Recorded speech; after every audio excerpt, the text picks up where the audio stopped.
Hearing in the appeal of Gedeon Mahabir against Public Service Commission and another.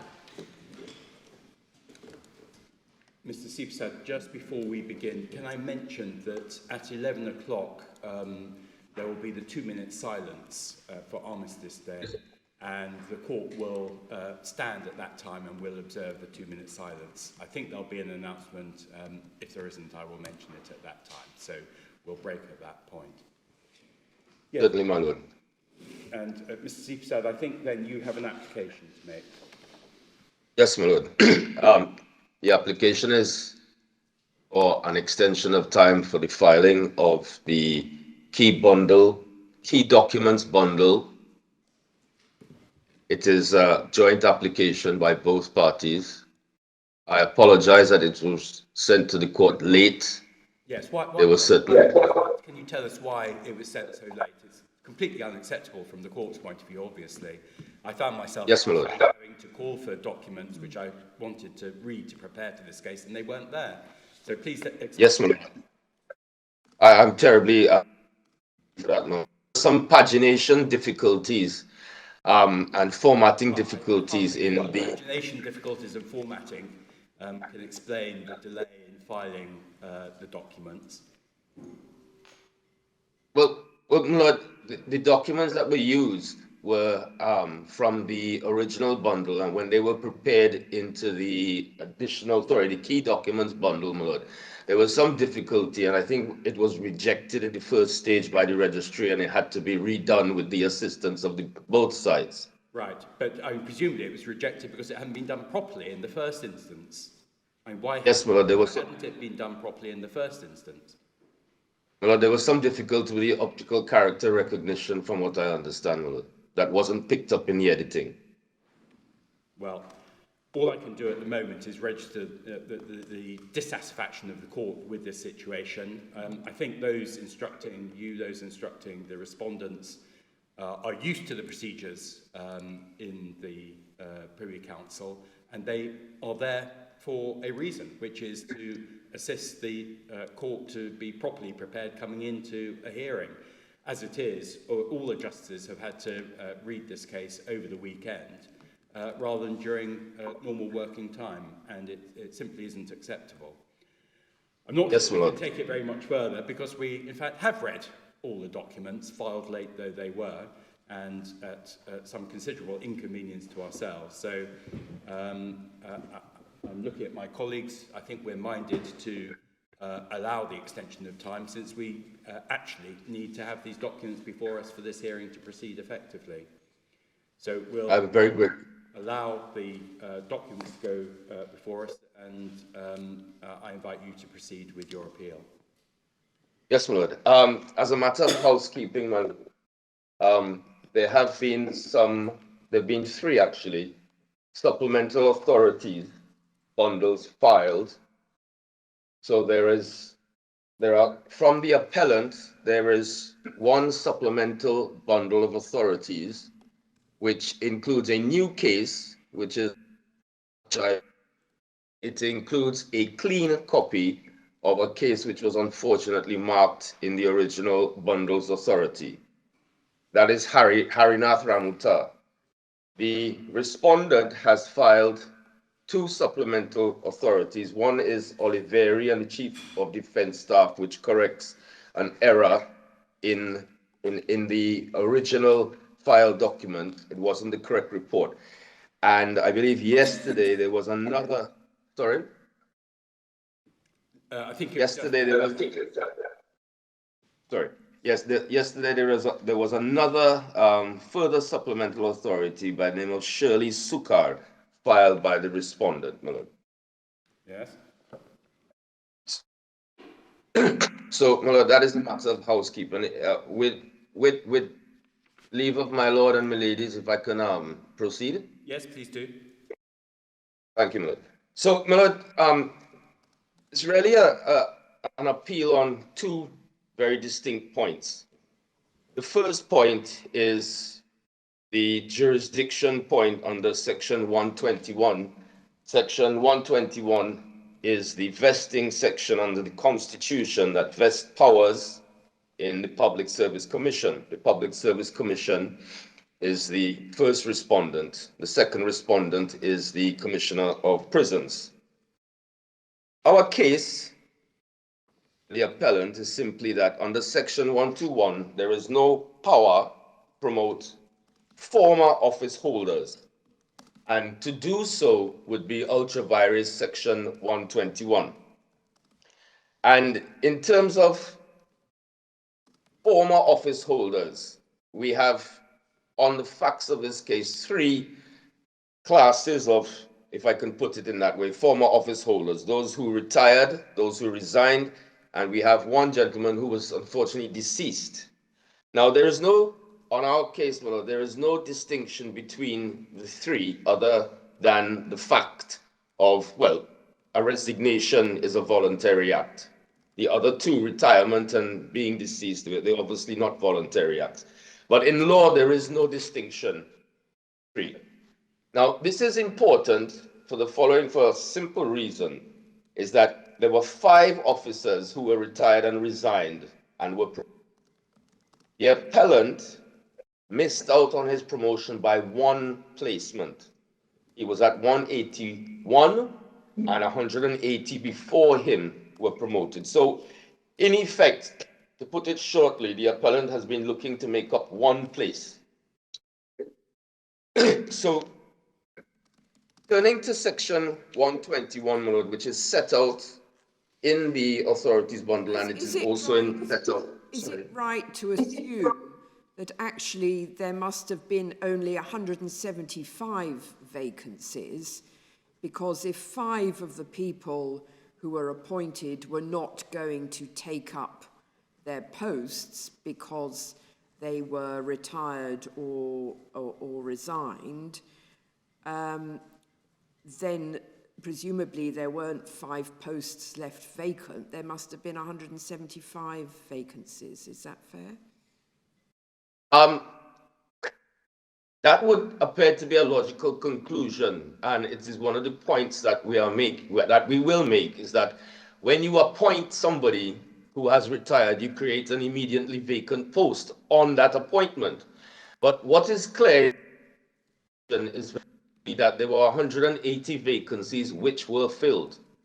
Right. So, but isn't that because one's looking back at a period of time in the past, because this power is being used to appoint people with effect for periods in the past, and at that time in the past there would have been 180 vacancies.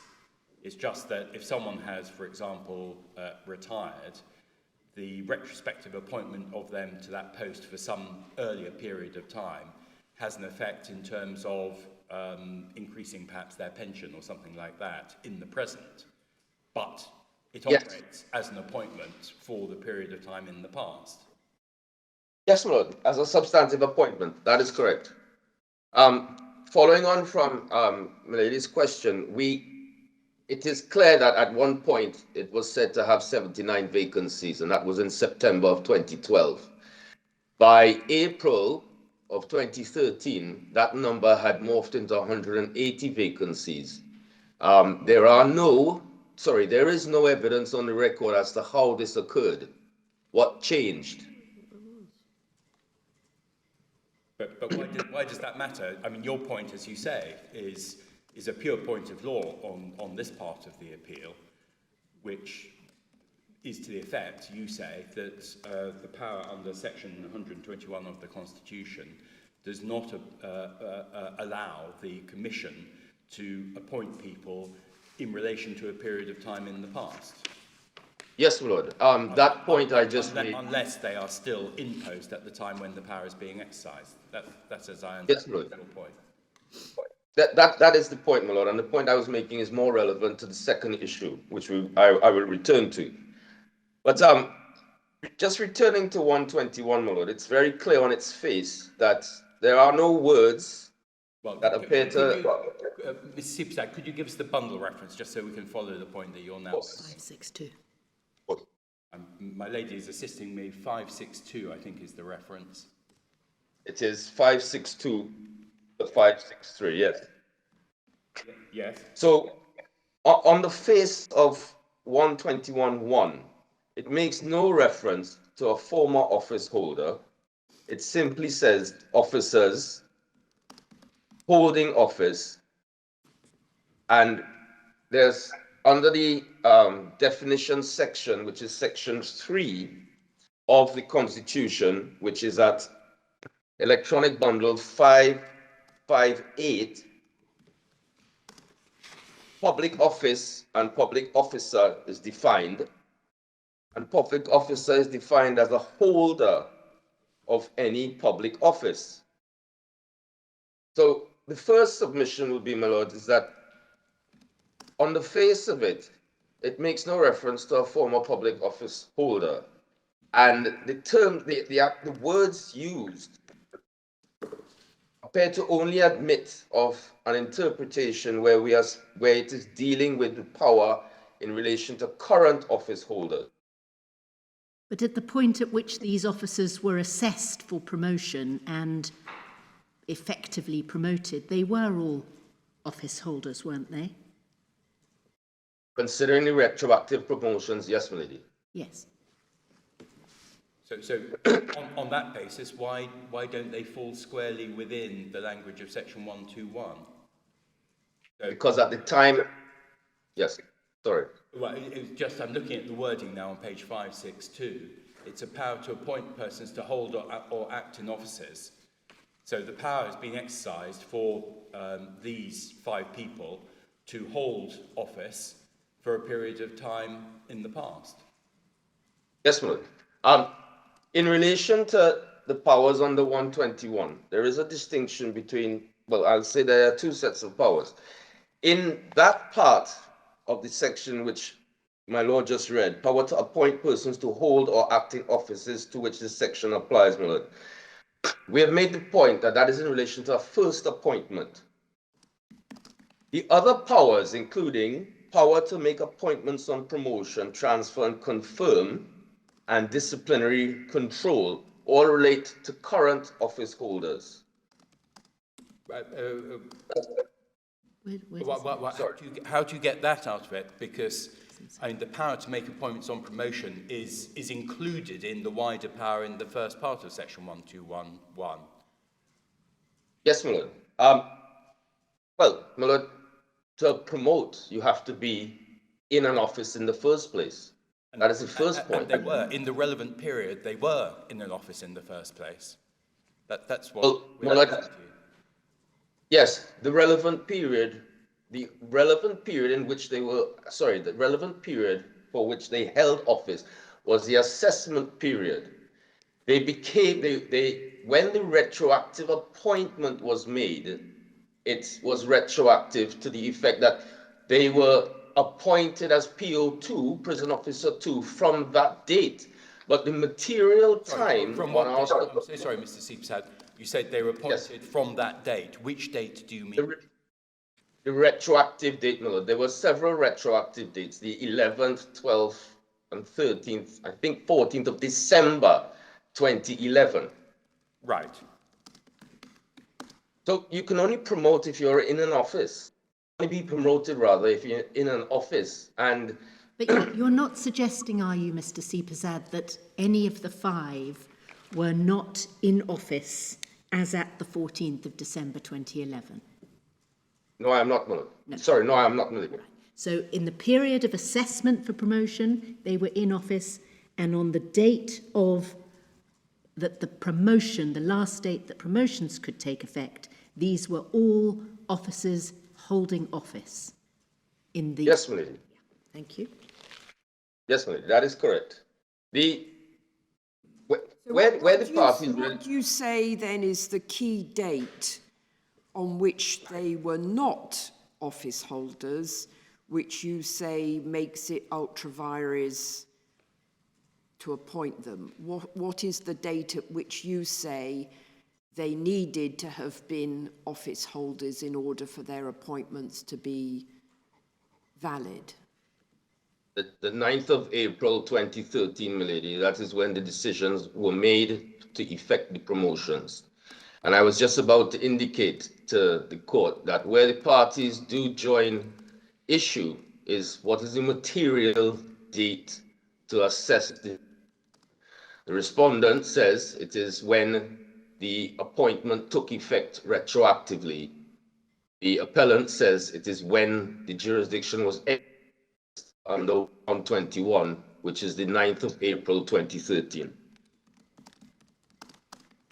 So the competition between the dates, then, if I've understood it correctly, is you say one tests the matter in terms of whether they hold office as at the 9th of April 2013, and the respondents say you test it as at the date when the promotion was to take effect, which is the 14th of December 2011. That's the competition. Yes, my lord. Thank you very much. Yes. That is essentially the point. What was that? For the board. Was that December 2011 date? Was that after the assessment had taken place? No, it was not, Melody. The assessment began in October 2011, and it continued all the way to the 9th of April 2013. Now, the reason why I say it continued to the 9th of April 2013, because the evidence on the record is that the final order of merit list, which was used by the Public Service Commission to promote, was established on the 9th of April 2013.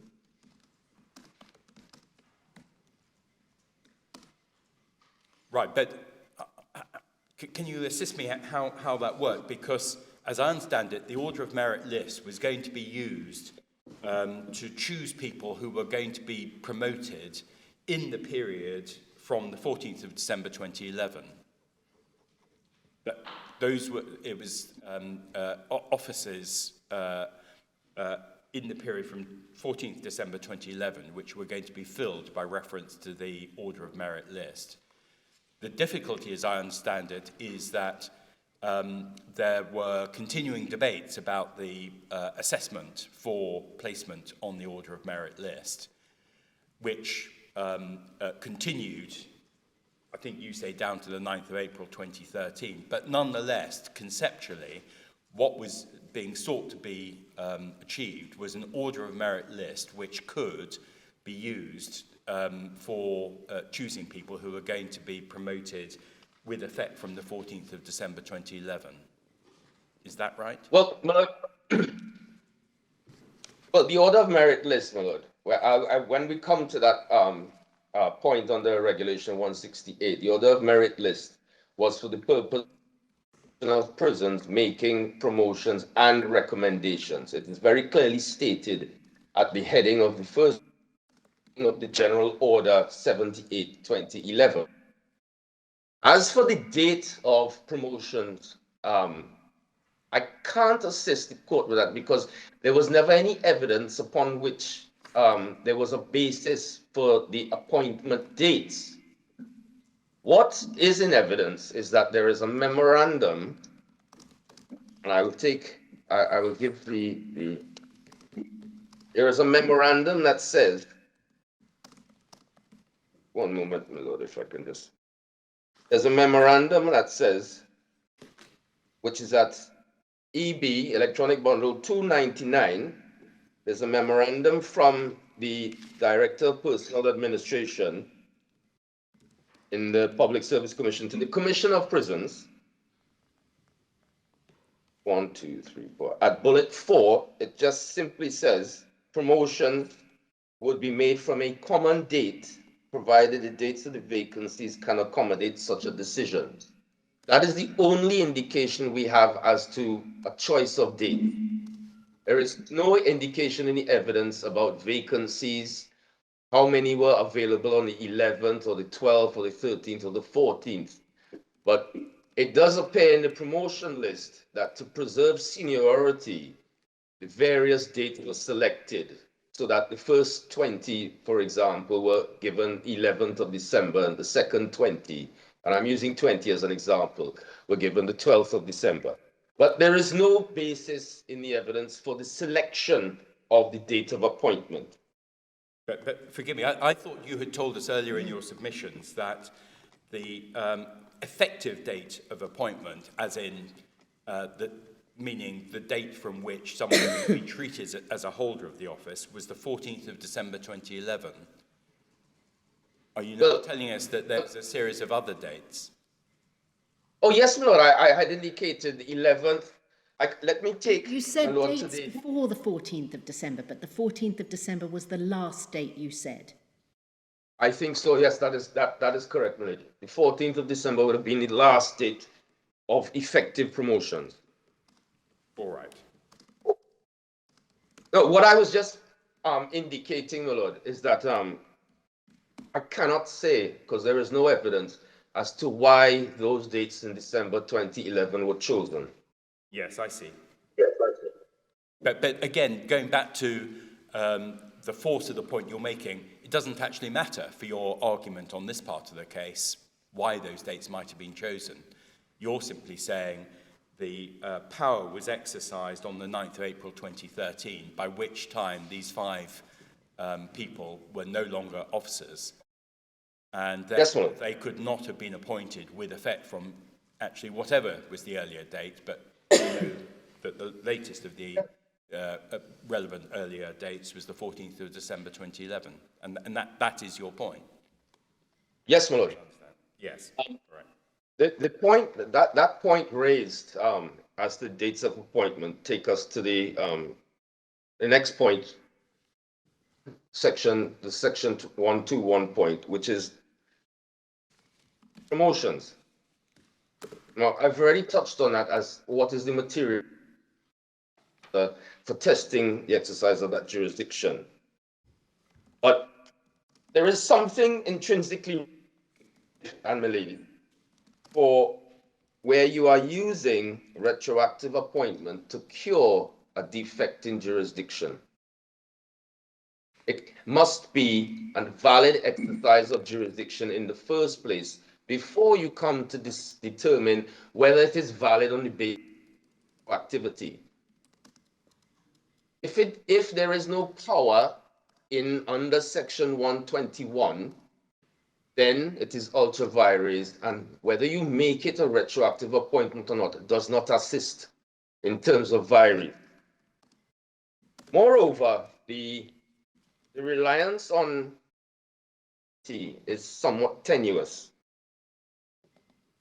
If I can refer my lord and my lady to Section 42 of the Interpretation Act, which is at Electronic Bundle 580, is that right? 581, my lord. 581. Thank you. It's there. It says an appointment under a written law may be made to have effect retrospectively from the date upon which the person appointed in fact first performed any of the functions of his appointment. So that, yes, it is agreed on both. There is a power, Service Commission, to effect retroactive appointments. However, that Section 42 of the Interpretation Act, and it is circumscribed by the terms of it. And the case that... But forgive me, does Section 41 appears in the Interpretation Act, but does the Interpretation Act apply to the Constitution? I would have thought that it applies to legislation, ordinary legislation. It applies to all written law, my lord. Sorry, what was that? It applies to all written law, I think. But forgive me, I mean, the Interpretation Act is ordinary legislation. How can ordinary legislation modify or affect the interpretation of the Constitution, which is superior law? Well, it's not. It's merely identifying the power to make retrospective appointments. So it's not. It's in any way dealing with the powers under Section 121 is powers to make retrospective appointments.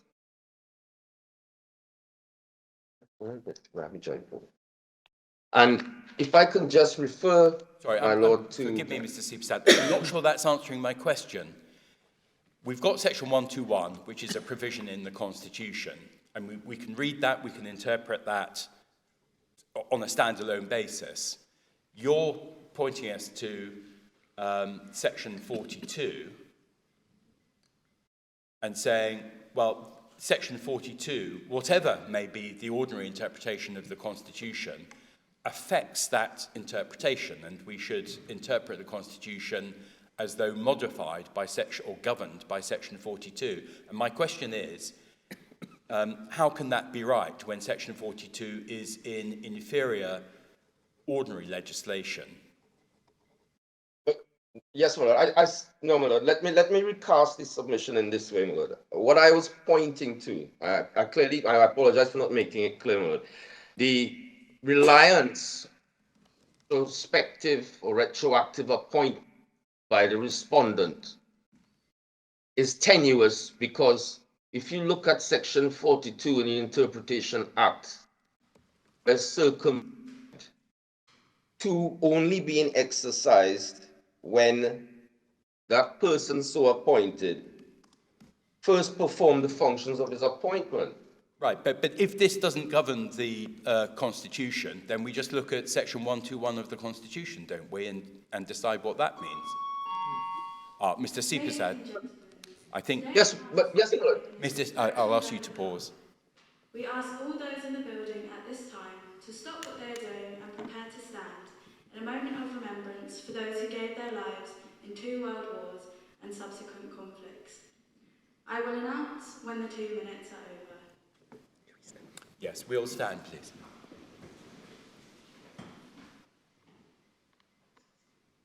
It is 11 o'clock.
It is 2 minutes past 11.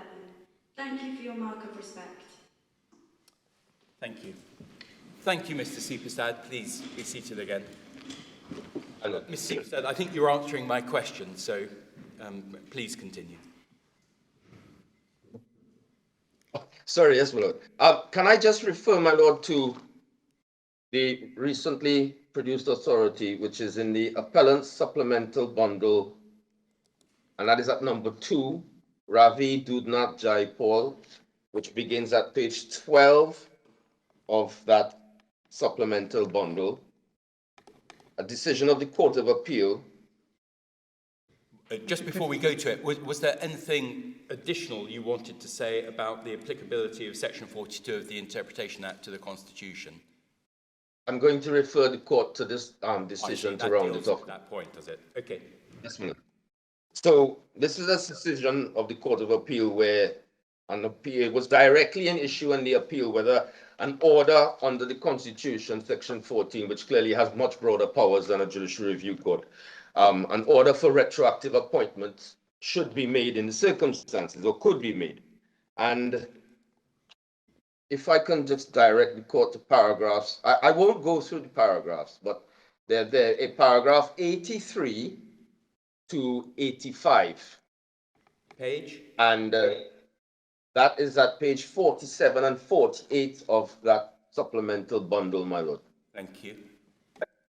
And what the Court of Appeal there is indicating is that the power to make those retroactive appointments is under Section 42 of the Interpretation Act. And importantly, at the end of 84, His Lordship says, therefore, to backdate the respondent's appointment to a date when he had not performed any of the duties of that position would indeed be contrary to 42 of the Interpretation Act, and thus ultra vires. So that the Court of Appeal there is saying that the power to effect retroactive appointments is under Section 42 of the Interpretation Act. I will just indicate one other point quickly, that under the regulations, which are the public service regulations,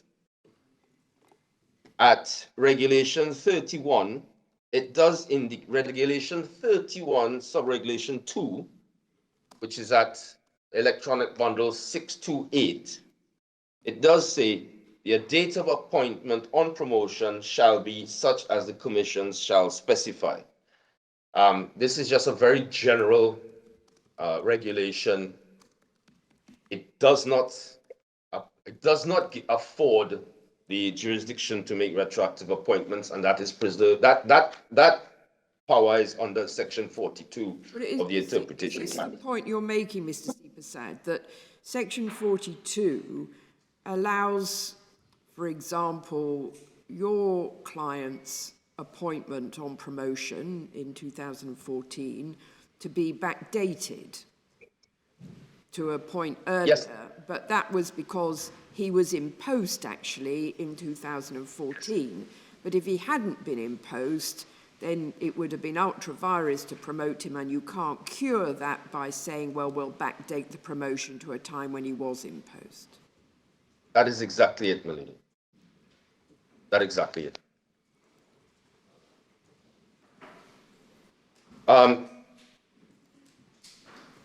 The Court of Appeal relied on the local case of Vijay Bola. I won't take my lord or through that case because it is dealt with in the submissions extensively. Other than to say that case does not apply, the paragraph which was relied upon by the Court of Appeal, which is paragraph 26 of Bola, is dicta. The case is to be distinguished on the facts. It's distinguishable on the nature of the claim and the applicable law. In that case, actually turned a statutory provision of 129. So it's of no assistance in our respectful submission. Yes. So I see that time is running, so if I can move quickly to deal with the second issue, unless I can be of further assistance in relation to the first issue to the board. No, please proceed. Thank you. First of all, let me just indicate that there is an error in the written submissions, and I have to withdraw the paragraph 63, Roman numeral 3, which is based on Section 39 of the Interpretation Act. So we're not relying on Section 39 of the Interpretation Act. And that is at electronic bundle 523. Yes, we've noted that. Thank you. So I would like to just take the court to explain some of what fundamental errors in the court's reasoning in relation to specifically Regulation 168, subsection 2. And those two errors are, one, the Court of Appeal misconstrued the relationship between the general orders and the regulation and failed to correctly interpret Regulation 168.2. The second point is that the Court of Appeal's decision relies on, and the High Court relies on what I have called the order of merit list to an absolute, is unsupported by the law and on the facts in as it happens. There are three important facts that I'd ask the court to bear in mind. Sorry, just on that second point, are you saying that it was unlawful to operate an order of merit list to govern appointments? Is that the submission? Not at all, my lord.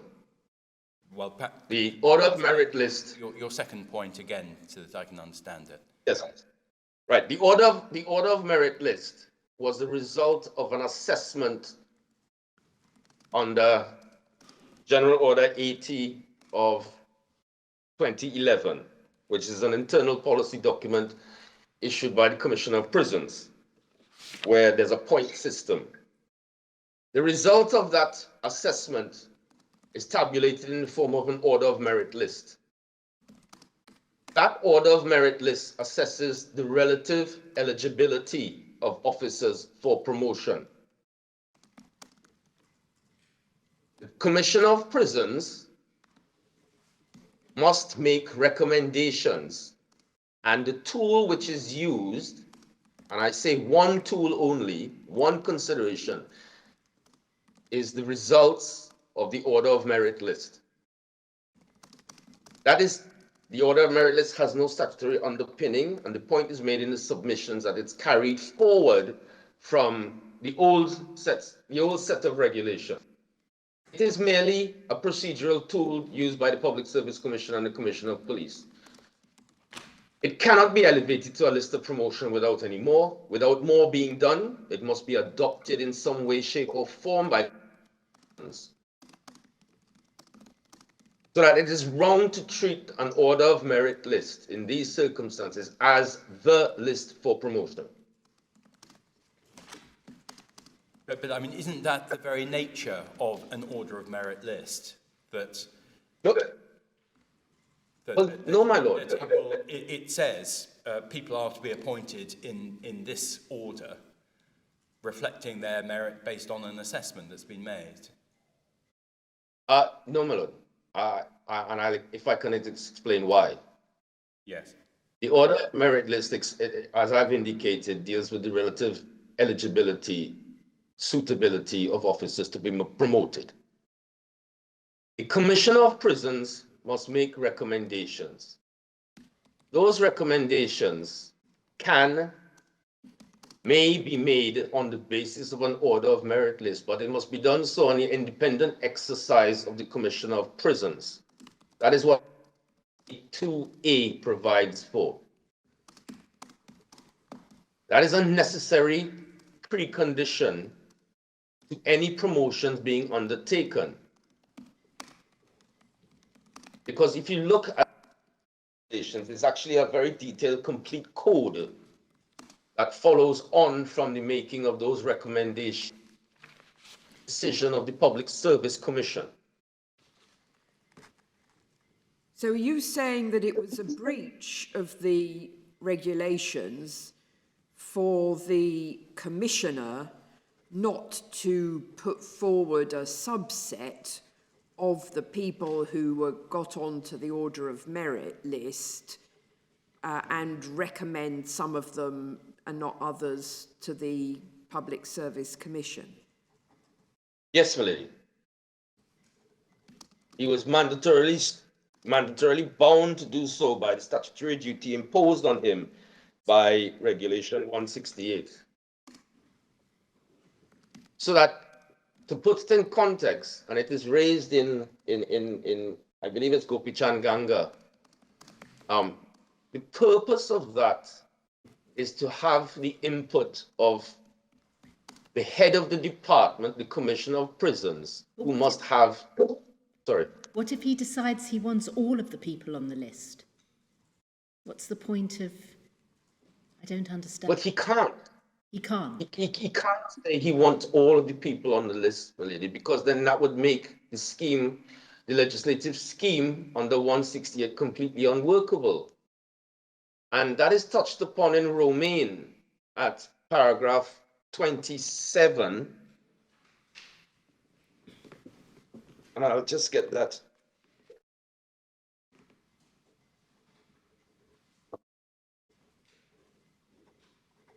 Yes, that is at electronic bundle 80. Sorry, I missed the reference. Please, could you say it again? Sorry. That's Romain and the Public Service Commission, paragraph 27, which begins on electronic bundle 880. Thank you. Yes. And Milady has touched upon an important facet of the case, because the case which was advanced was that the order of merit list in effect takes or substitutes for the recommendations of the commission. Sorry, the commissioner. Now, the order of merit list has 642 persons. All the order of merit list is the assessment of all persons who may be considered for promotion under regulation 1C as having, 168 1C as having passed the promotional exam. What the commissioner must do is, having regard to that order of merit list, to make recommendations having regard to his intimate knowledge of the service, the exigencies of the service, and of the service, yes.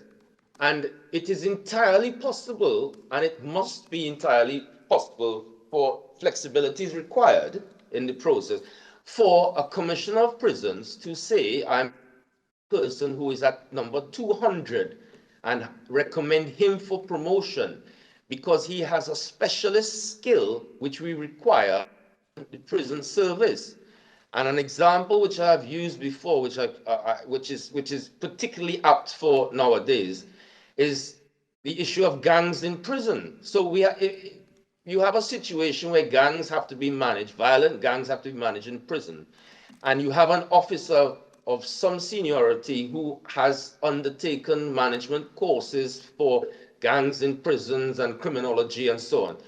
The Commissioner of Prisons must be free to say that that person should be promoted to prison officer too. It will be for the Public Service Commission whether that recommendation is to be taken on board or not. But do we know as a fact that the 180 people appointed were actually numbers 1 to 180 on the list? I would have to double check that, my lady, but my recollection is that it is. And that the evidence is that they were promoted 1 to 180. The first 180 on the list. Mr. Sipsad, you said a little while ago that section 168 made it mandatory for there to be this list. Can you just show us where you say that is? Certainly, my lady.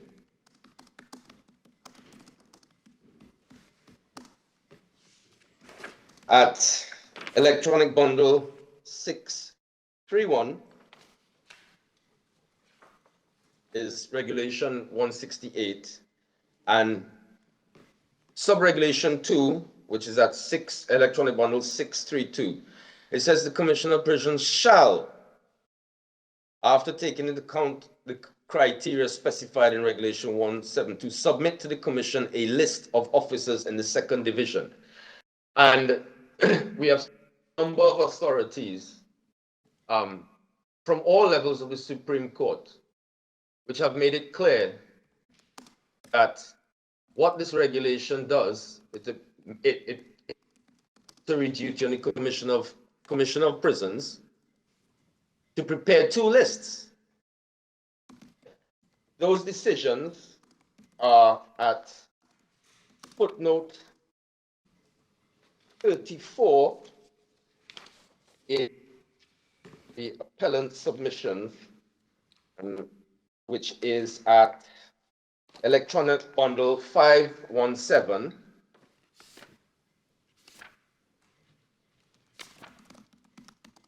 And to that list, I'd just like to add the cases of Harinath Ramuta,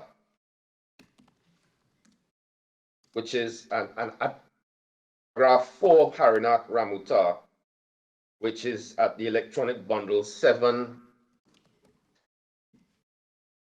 and an important High Court case, which Sorry, could you very give us, directly. Mr. Seepsad, I don't think we got the bundle reference for Ramesar. Can you give that to us?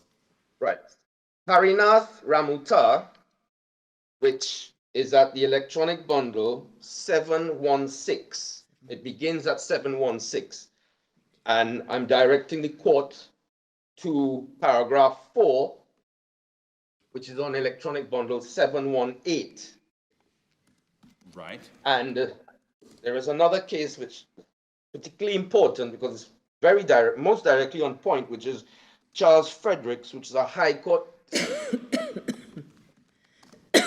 which is at the electronic bundle 676. Sorry, Again, we missed the bundle reference. If you could give us that again, please. Charles Fredericks, electronic bundle 676. 676. And the parts I'm directing the courts or attempting to direct the court's attention to is at 681 to 683. Right. So that on the strength of those authorities, and they all speak with one voice, this is a mandatory duty to be followed by the commissioner, and it involves the sending of two lists. Now, this is more or less accepted by the respondent's case. And the respondent's case recognizes that no list sent at all. And those are findings which were made by the local courts and have not been challenged. One, that there were no recommendations made, and obviously that would mean that there were no lists sent to the Public Service Commission. I wanted to deal with quickly 3 facts I'll ask the board to bear in mind. The first is that, and I've touched upon it already, that the general order was simply expressed to be made for the purpose of making recommendations. And nowhere does it say that these are going to be the recommendation. Well, can you show us? Could you show us the general order that says that? And could you also explain who issued the general order? The general order was issued by the Commissioner of Prisons. I can answer that. Yes.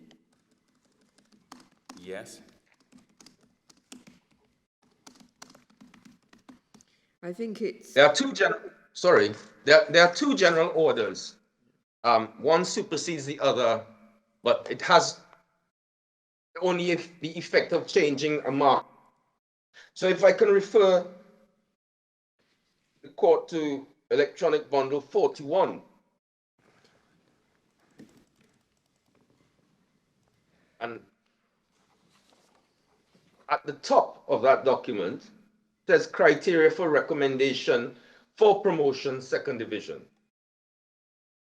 The heading goes on, the first paragraph rather says, the undermentioned criteria shall be used by the Commissioner of Prisons in the promotion and recommendation for promotion of eligible division. So it's clearly for that purpose. And it clearly says, in no way does it say that this is going to be the recommendations of the Commissioner. And it can't, because to do so would be unlawful, because the Commissioner can only make those recommendations at the end of the assessment when it is finalized.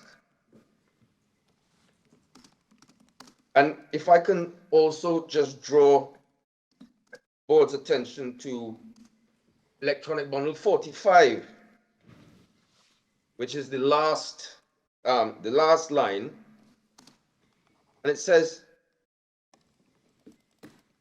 those who have scored 60 points and more in the assessment should be considered for promotion. So that is an unequivocal statement, and it leaves open the issue of who is going to be considered. Where are you at the moment? On page? Sorry, 45, my lord. Yes. And where were you reading on that page? Under the heading cutoff point towards the bottom of that page, it was agreed that officers who scored 60 points and more in the assessment should be considered for promotion. Now, should be considered makes it... I can't see that. Page 45 I'm looking at. Page 45, cut-off point. Cut-off. Oh, I see. Yes. Yes. Yes, got you. It doesn't say, it just says should be considered for promotion, which leaves open the issue as to who is going to be considered for promotion by the Commissioner of Prisons. And the Commission considers people are suitable for promotion by making recommendations to the Public Service Commission. But the actual power to promote is vested in the Commission, not in the Commissioner, is that right? Yes, that is correct. Hence, we have the detailed code under 8 for representations and the determinations before the Public Service Commission promotes.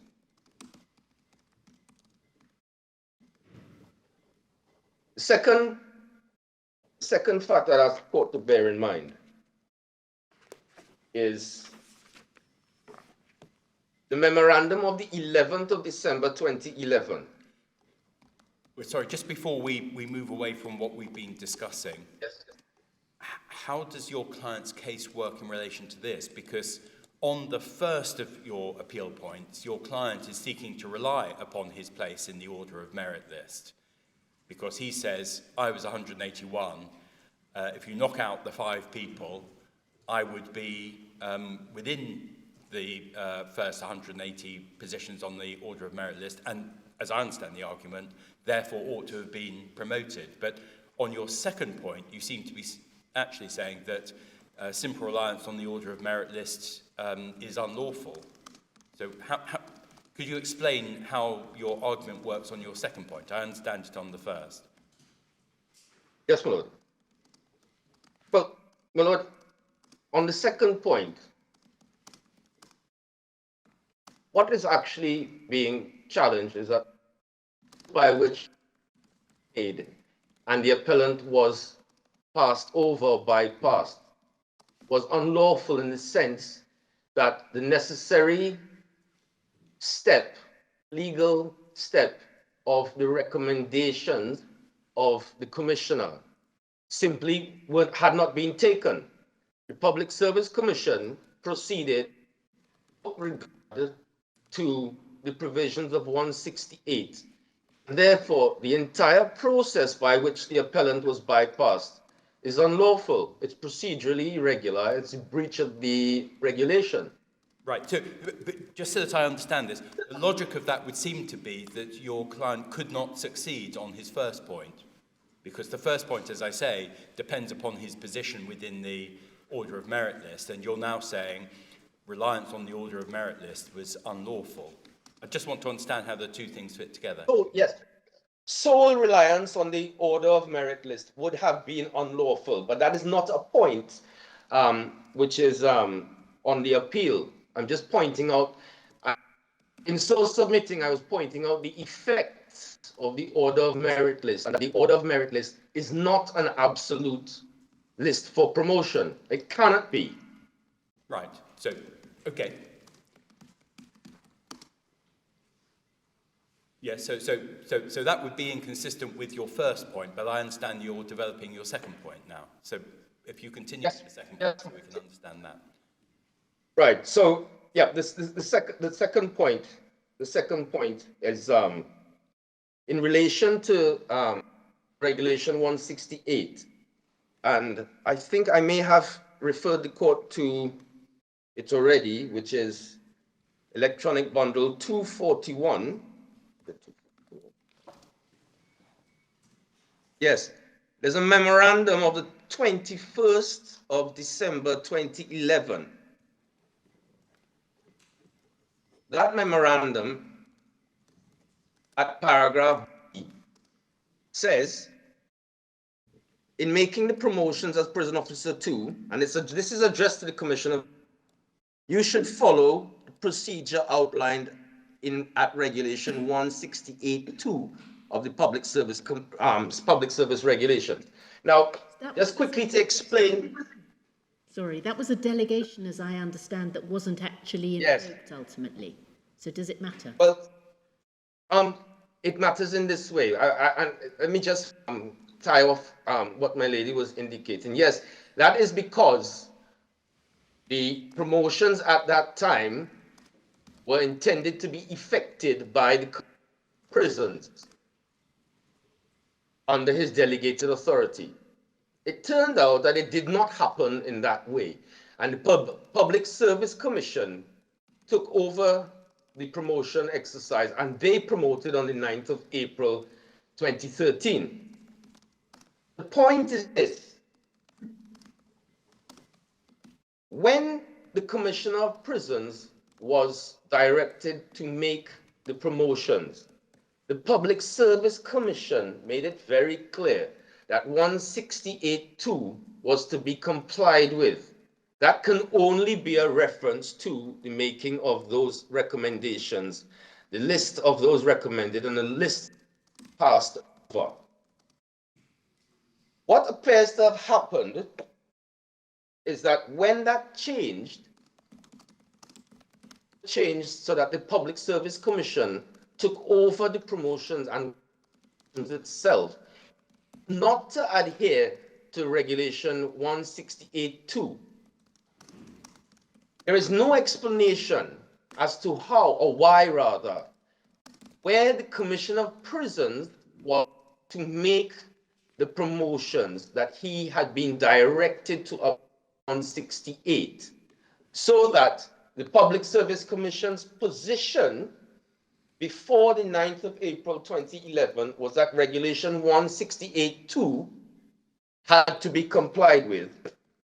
But then lo and behold, on the 9th of they move forward without any compliance with 168. But if they were proceeding, forgive me, if they were proceeding themselves to make the appointments, 168.2 is not directed to them. Is it not regulation 172, which is the provision which governs what they do? And if yes. So, could they not themselves, in exercise of their power under regulation 172, decide to appoint according to the position on the order of merit list? Well, yes, my lord, they can. However, before they take that decision, they must have the recommendations of the commissioner. Well, why do you say that? Because the recommendations of the commissioner are all to be directed to the criteria specified in regulation 172. That's what regulation 168.2 says. So if they have decided, if the commission has decided to proceed themselves to make appointments, in other words, in effect, cutting out the commissioner, why do they need a recommendation from the commissioner if they have themselves decided to appoint on the basis of an order of merit list? Because, my lord, very simply, that is what the regulations provide for. The regulations are very clear that the input of the commissioner, and this was by legislative intervention, I think it's in 2000. So, and that is touched upon in the Charles Frederick case. Point is simply that the Public Service Commission point without having taken into consideration the recommendations of the commissioner, and where it applies, those who have been passed over as being more senior on duties, their representations, if any, and the determination of those representations. They just simply have not the power to proceed without any be Commissioner of Prisons. And it's important also to look at what the evidence is, and the evidence is at... You said there were 3 important facts. The general order, Yes. the memorandum. Are you now coming to the 3rd important fact? The 3rd important fact is the change in the procedure. All right. And it was that if it is that when the Public Service Commission asked the commissioner, or directed the commissioner to make appointments, promotions rather, it told the commissioner to adhere to 168. Cannot see the basis for thereafter the commission itself not adhering to 168.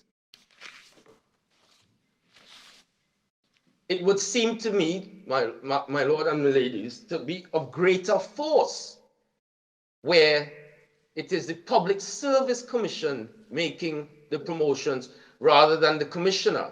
I accept that if it was the Commissioner of Prisons, there might be an argument that if the Commissioner of Prisons is making the promotions himself, he doesn't really need to produce a list of those recommended, although that is not what Regulation 168 says. It says it shall send in any event. Well, it doesn't say in any event, but it does say shall send. So that it's with even more force that the Public Service Commission must have the recommendations of the commissioner. And that's borne out by the authorities. And the factual point being made is that there was no evidence to suggest a change in stance, procedure, and position of the Public Service Commission when it undertook to make the promotions itself. But, sorry, can I just ask you on that? Yes, ma'am. Why Yes. isn't it inherent in having an order of merit list that the commissioner is recommending that people be appointed in the order of that list, unless anything to the contrary is said? Why is that not just inherent in operating an order of merit list? Because what 168 calls for is the independent exercise of discretion. It's not a rubber stamping exercise. I accept that the Commissioner of Prisons could have said, well, we have 79 vacancies, and I'm going to recommend the first 79 people. And that's fine. But they're being introduced by this point, the points-based system, and that's what led to the outcome of people being placed on the order of merit list, isn't it? It was application. Yes. That's where there was an assessment done, and then it was just a question of taking people off the list in order of their appearance on the list to fill the vacancies as you went. So I just don't, and the commissioner was involved in the points-based system, so he wasn't excluded from the process. So I just don't understand your point. I accept that the commissioner was involved in the establishment of the points-based system, but and again it goes back to the same point, because the logical conclusion of my lady's question is that the order of merit list becomes the list for promotion, the absolute list for promotion, and that's not correct. But The commissioner.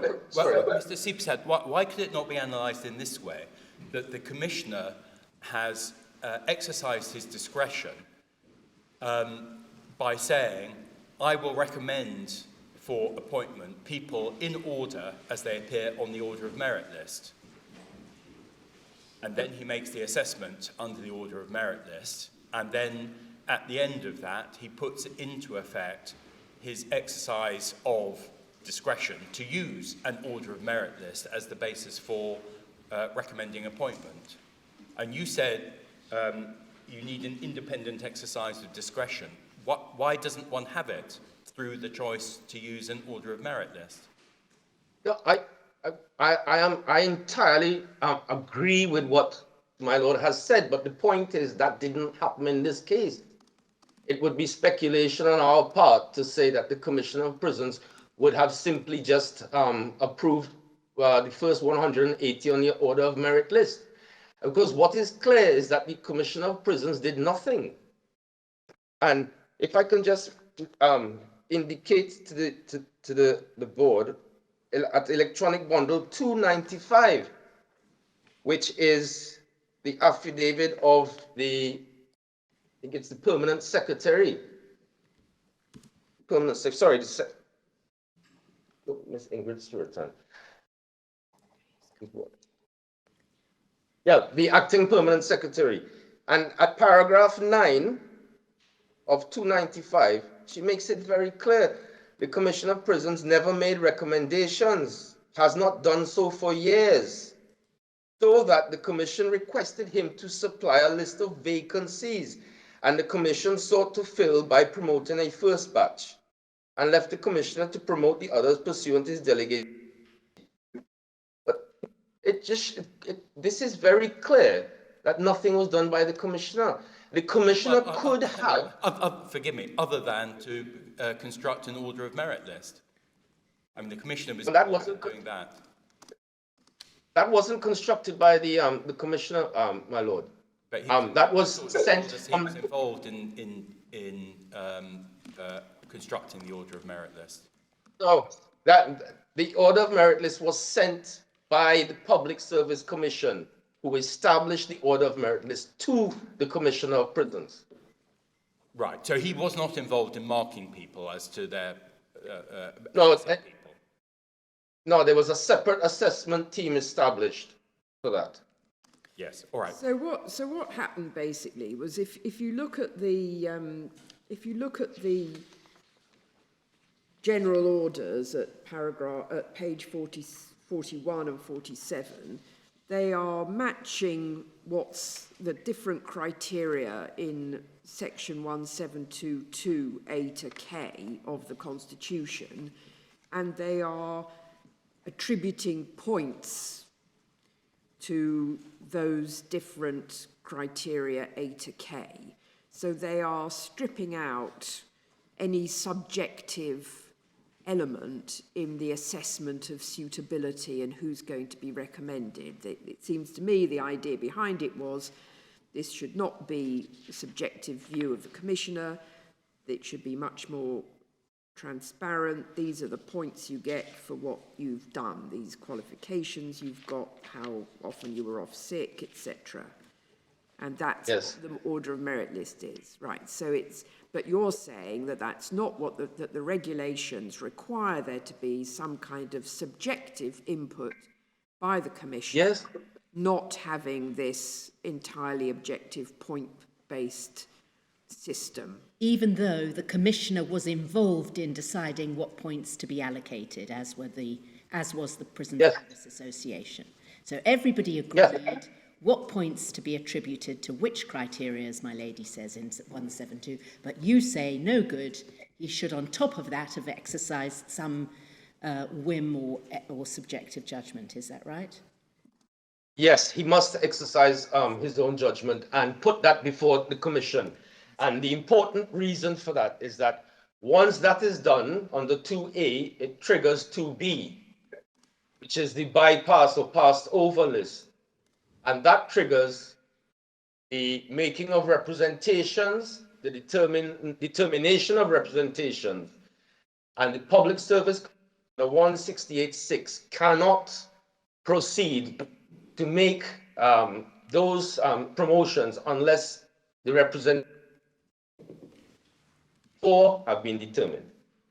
Just on 1682B, again, why is it not inherent in the order of merit list, if you know where you appear on the order of merit list and you know the number of places to be filled, that you know whether you're not being considered for promotion yet simply because you're outside the numbers which are being appointed, so that you're then in a position to make representation saying, well, I should be higher up the list and hence appointed. Yes, well, that is a point which is made in the submissions, my lord, because when the promotions were made, there was no communication as to placement. Sorry, there was communication only as to placement and points, but there was no communication as to who was on the order of merit list, whether they had retired, resigned, or died. And there was just no communication after September 2012. And the point is made that can I ask, is the order of merit list published so that you know where you stand on it? It is published at some point, and I think the order of merit list in this case, I can't recall when it was published, but it was disclosed and put into one of the affidavits here, which are before you. So let's see. It was put in the affidavit of which is of Ms. Suratan. That affidavit starts at electronic bundle 229, and the list begins at 245. Are you saying that it wasn't published at the time that it was compiled? It didn't come to I can't say for sure without properly checking the record, but there's evidence that it didn't come to the attention of the appellant before the promotions. But in answer to your point, well, he should have been told if there are people who are less senior, have less seniority to him, who've been appointed, and then he can ask why. Isn't the answer always going to be, yes, he had more service than you, but according to the point system, he did better than you on the examinations, or he's got a diploma in phlebotomy and music, or he's got better appraisal reports, that you know that the points that you've got for seniority may be higher than him, but he got more points on other things. That's always going to be the explanation as to why you've been passed over, even though he's more senior, isn't it? But yes, well, that is one of the possible explanations under 168, I think, because the commissioner must give reasons for not being. But the important part of that is what flows from that, which is the issue of representation, because it would have been entirely open to the appellant to say, look, and it's in his pre-action letters, look, you're appointing 5 or 6 people who are no longer officers, and therefore this is wrong, and I should be appointed instead. But I thought once he'd exercised the opportunity to make representations on the second occasion, he was satisfied that the points he'd been allocated were correct, and he wasn't challenging the points any longer. Yes, that is correct. He wasn't challenging the points. Right. But you see, and it's important to bear in mind that the representations in relation to the regulations are about whether somebody should be promoted, notwithstanding the fact that the Commissioner of Prisons has not recommended you. And those representations are to be made to the Public Service Commission to consider before taking the final decision to promote.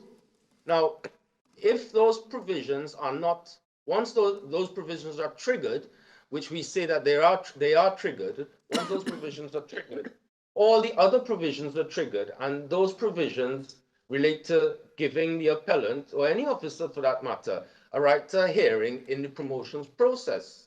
And that's why it's so important. Now, can I just check?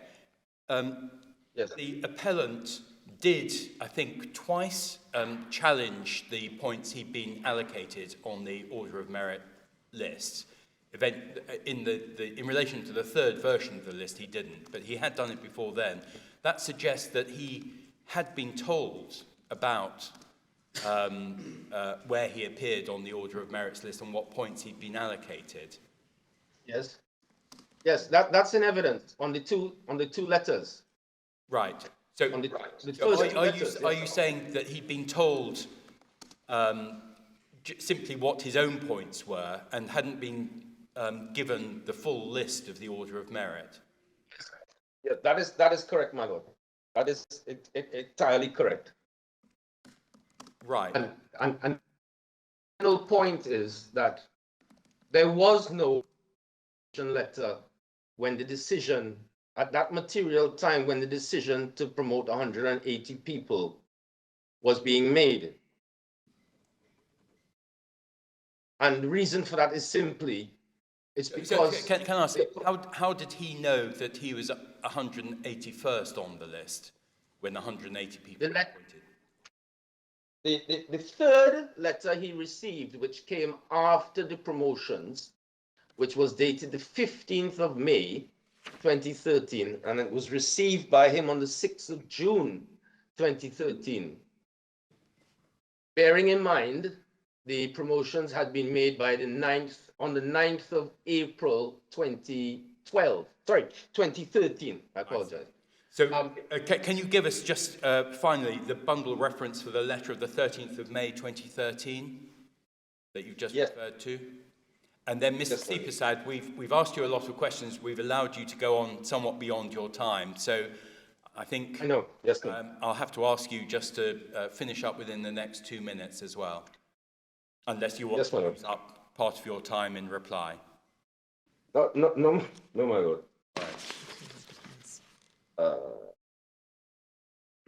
The first two letters of assessment. I just wanted the reference to the 15th of May 2013 letter. Yes.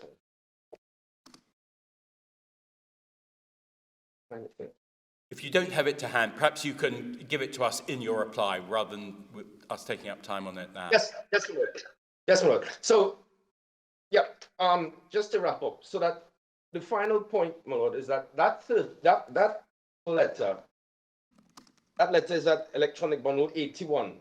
Page 81. That letter has no bearing on this promotion process at all. The courts below indicated that the letter corrected a position, and that's wrong. This letter has no bearing on that. This letter speaks to the future, about future promotions. And so that when that promotion was made on the 9th of April, the last communication to the appellant, I think it was 201, at place 201, and that there were 79 vacancies. No such information came to him thereafter. And therefore, he would not have known about being recommended, not being recommended, or anything of this sort. And he wouldn't have been in a position of representations which he needed to make under the regulation. So, unless I have gone way over my time. Well, we're very grateful to you, Mr. Seepersad. I think we should give Mr. Strang his opportunity to reply on these points. Thank you. Certainly. Thank you. Yes, Mr. Strang.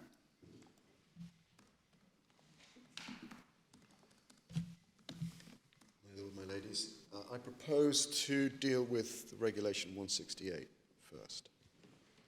And in summary, I'll be saying, as to the procedure under Regulation 168.2, I accept that the Commissioner of Police did not send recommendations under 168.2 to the Public Service Commission before its promotion decision. And to that extent, Regulation 168.2 was not followed, but I say the need for recommendations was obviated in this case by the procedure which the Public Service Commission adopted. So does it come to this, your submission, that you say compliance with Regulation 1682 is not a precondition for the exercise of the power of appointment under Regulation 162. Yes. That's the submission. Yes. 1682 mandates how the Commissioner of Prisons is to proceed when he asks the Public Service Commission to make a promotion decision. But it doesn't mandate one unique way in which the Public Service Commission is to exercise its constitutional power. Well, except that in the latter part of Regulation 168, it says that after the Commissioner has done certain things, in sub-regulations 5 and 6, the Commission shall advise those officers making representations of the outcome of their representations. The Commission may, after considering all the representations, endorse or otherwise the recommendations. Yes. So it obviously does engage activity by the Commission in some respects. Yes. That's where the Commissioner has made recommendations. I say that 168.2 doesn't impose a necessary condition on the Public Service Commission's exercise of its power. And also, in proceeding in the way that it did, the Commission didn't act unfairly, and it didn't deprive the appellant of any protection he would have obtained under Regulation 168.3, the requirement for notice. And I approached Regulations 168 by first considering what, in substance, took place. So no short... Sorry, just before you proceed, Yeah. Can I just check, is the power of appointment contained in Regulation 172, is that the relevant power that has been exercised by the Commission? Those are the power is Section 121 of the Constitution. Okay. Regulation 172 mandates how the Commission is to exercise that power. I see. So no shortlist was given to the Public Service Commission by the Commissioner of Prisons. And I say the need for that was obviated because instead of a pre-selected shortlist, the Commission called for a list of all qualified officers at the level of Prison Officer 1 in order to assess them all. And the need for notice, therefore, under Regulation 168.3, to those who were not being put before the Public Service Commission was obviated because all were put before the Public Service Commission for its assessment, and all were assessed under the points system. So I say in practical terms, the procedure under Regulation 168.2 was superseded with nothing of substance being missed out. And that was a lawful exercise of its power by the Public Service Commission. Now, what I'd like to do is just to... Can I just ask one question that I noticed? If we went back to the, you may not know the answer to this, but if we go back to page 252,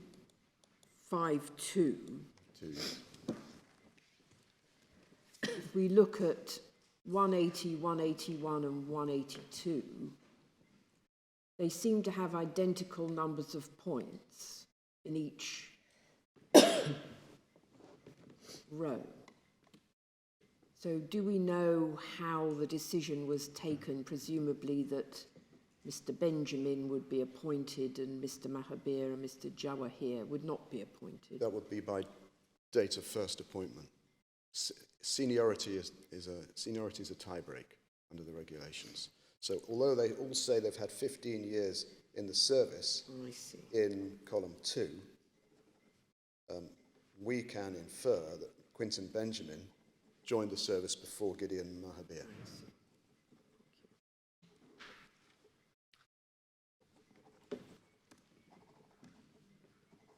Yes.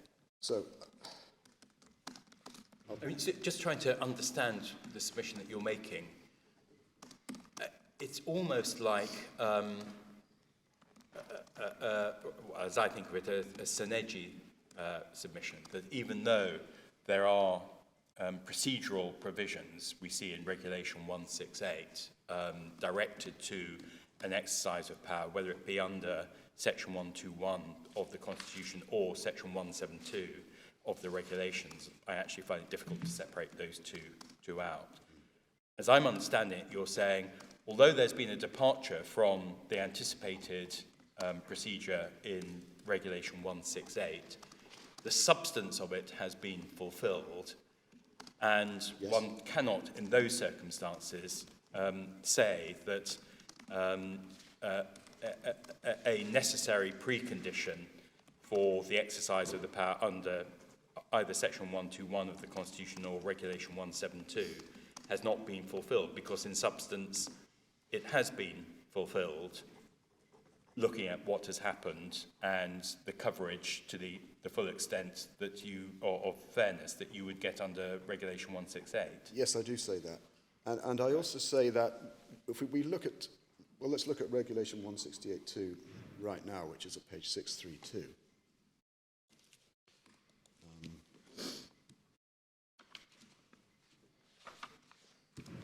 Just for context, this is all in Chapter 13 of the Public Service Commission regulations, which cover the prison service, and that begins at 630. And then 168 begins on page 631, which that's just the qualifying, that's the basic qualifying threshold to go to Prison Officer 2 is that you must have passed an exam, and you can't take the exam until you've been in the service for 2 years. And then 2 is in mandatory language, but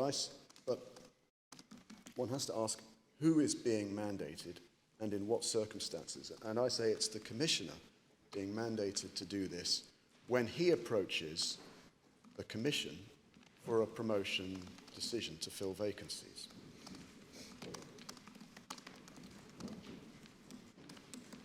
And we might as well, while we're here, just consider the Right, but I mean, if one was looking at the regulations, it would seem that the procedure, Regulation 168.2 and following, is the only specified procedure for how one goes about Yes. making a promotion or an appointment.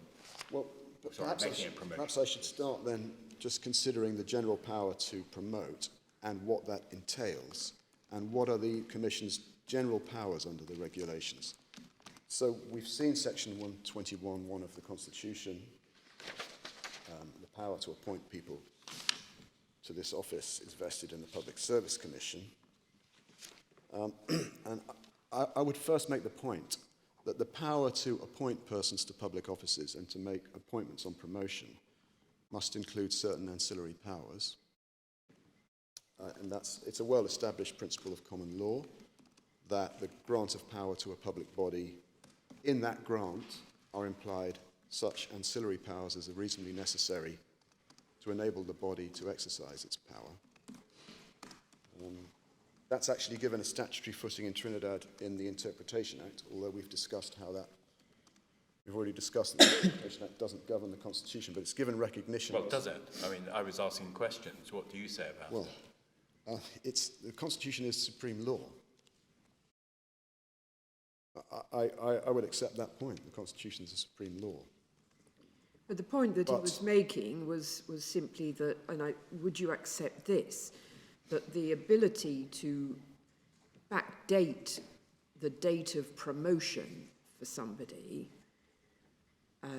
would not cure the ultra vires appointment of someone who was retired as at the date the promotion was decided upon, if he's right to say it's actually ultra vires to appoint someone who is not imposed at the date that you make that decision. Yes, if he's right, but I say he's No, I know, but that was the point to which he was directing us. But you would accept that if Section 121 is read as the appellant says, then you can't get over that by backdating their appointment. if there's no power as at that date. Yeah. Yes. But I'll get onto that. Yeah, no, I just want to check whether you accept that. Yes. But I'm talking about the general and implied powers of the Commission. And for the Board's reference, page 582 puts on statutory footing the common law principle that I just described. That's page 582, section 45.2. Is this the interpretation? Yes, this is the interpretation. Yes. It's just implying ancillary powers. And one important ancillary power in the power to make appointments on promotion, one necessary ancillary power, is the power to require information. Such information as is reasonably necessary for the public body in question to make a properly informed and lawful decision. And in the case of the Commission, that power is, in any event, made express in the regulations themselves, in the general part of the regulations. So if we go to 618, we see general provisions for the Commission. And at 619, we see Regulation 8.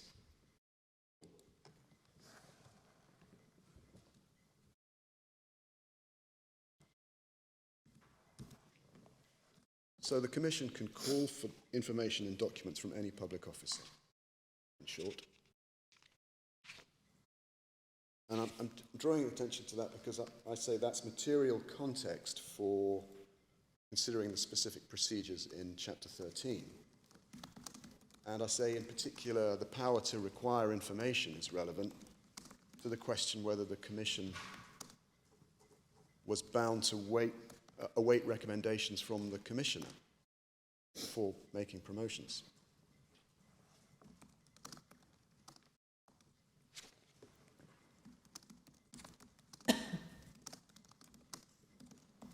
So then returning to Regulation 168. Well, you say that, but under Regulation 168, I mean, clearly there are intended to be protections for individuals. Yes. I mean, it's true that they're predicated on a recommendation being made by the Commissioner, but I find it difficult to see that there could be a complete sidestepping of Regulation 168 by the Commission if that would have the effect of depriving individuals of the procedural protection. I accept that. The Commission would have to act fairly and not unfairly deprive anybody of any procedural protections. I accept that, yes, my Lord. But in this case, nobody was deprived of the procedural protections under Regulation 168, because in substance... But that's why I was putting to you, it seemed to me that your argument was really a sort of sonergy. Well, I'm not...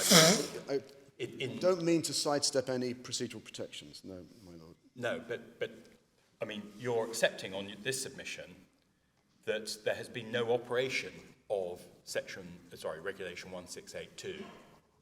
That's what I understand your case to be. It's correct that the Commissioner of Prisons did not send to the Public Service Commission a short list of officers recommended by him. Right. What happened? Are you saying that there has been compliance with Regulation 1682, in which case please explain how, or are you saying there has not been an operation of Regulation 1682, but it doesn't matter? It doesn't matter in substance because all the substantive... So it's the second of these submissions that you're making. The substantive protections of Regulation 168 were afforded. That's why I keep coming back.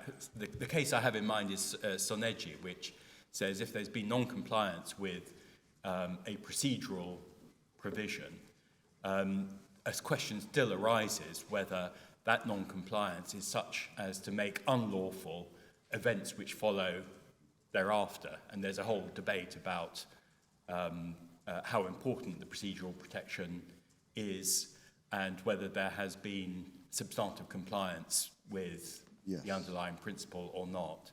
And I'm understanding you to say Regulation 168 was not operated. I'm a little bit unclear whether you're saying that ordinarily it should be operated, but at all events it wasn't operated, but it doesn't matter in substance because Yes. there was sufficient That's what I... fairness and procedural protection for individuals Yes. through the operation of the order of merit system. Yes, that's what I said. That's It's what the you latter. say. The latter, my lord. Okay. Just to make good that, I just would briefly consider how Regulation 168 operates. So, if we are on 632,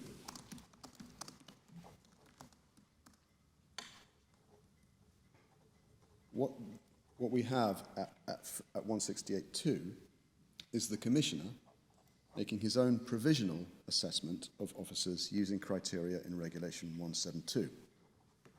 And he sends a list of recommended names to the Public Service Commission. And he must also check whether anyone more senior than any officer on that list has been passed over, and draw up a second list and notify those officers so they can make representations under paragraph 4. And then the Public Service Commission goes on to make its own promotion decision. And the points I make about that, points I draw out from... Well, sorry. After the individual has had an opportunity to address the Commission. Yes, yes, indeed. Now, points I draw out. It's the Public Service Commission which makes the decision to promote. And necessarily, in order to do so, it makes its own assessment under Regulation 172, which we've seen. Well, 172 and, as you rightly pointed out, Section 121 of the Constitution, the two seem to run together. Yes, the power is 121. The mode in which it's exercised is Regulation 172.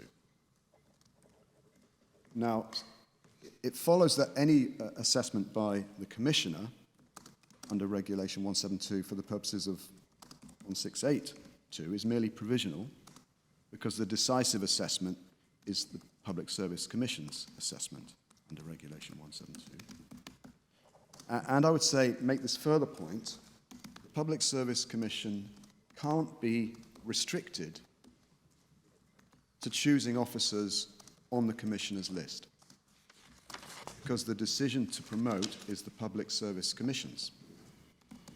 And it has to make its own judgment about what information it needs in order to make a properly informed decision. So if, for example, the Commission were dissatisfied with the list, either with its breadth or with the standard of officers on it, or it had any reason to fear that the Commissioner's assessments under Regulation 172 were not accurate or comprehensive, it would have the power, it must be empowered, I say, to call for more information or a longer list with more officers on it. And if it was had any reason to doubt the Commissioner's list, it couldn't lawfully rely on that list. So the Commission can't be restricted to the Commissioner's list. Yeah, I mean, it would the Commission itself would have to act rationally. Yes. And so on. Yes. And the final point, my final point is to identify the purpose of the requirement under Regulation 168.3 to notify those officers who've been passed over. It's to give them a chance to persuade the Public Service Commission that they too should be assessed by it for promotion. Well, actually, I think the primary purpose of it is to enable them to make representations on their own behalf to the Commission. Yes, to the Commission. Oh, to the sorry, Public Service I Commission. thought you were saying Yeah. to the Commissioner. Yes. Okay. So to give them a chance to persuade the Commission to include them in its assessment for promotion. So that is to say, to persuade the Commission, the Public Service Commission, that they too should be the subject of an assessment by the Commission applying the Regulation 172 criteria. That's important because the nub of the appellant's claim in this case is he should have been given the opportunity to make representations under Regulation 1684. But the object of such representations would have been to see to it that he was assessed by the Public Service Commission applying the Regulation 172 criteria, and he already had been so assessed by the Commission applying the Regulation 172 criteria, and indeed reassessed. So, but is there anything, I can't see it at the moment, in 172 that refers back to the recommendation made by the Commissioner?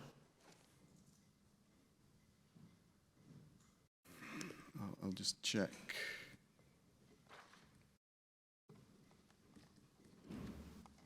Well, I think it's structure more that Regulation 1682 looks forward to the criteria in Regulation 172. So I'm not aware that Regulation 172 itself refers back, but it seems clear from 1682 that the point of what the recommendation being made by the Commissioner of Prisons is essentially to inform the Commission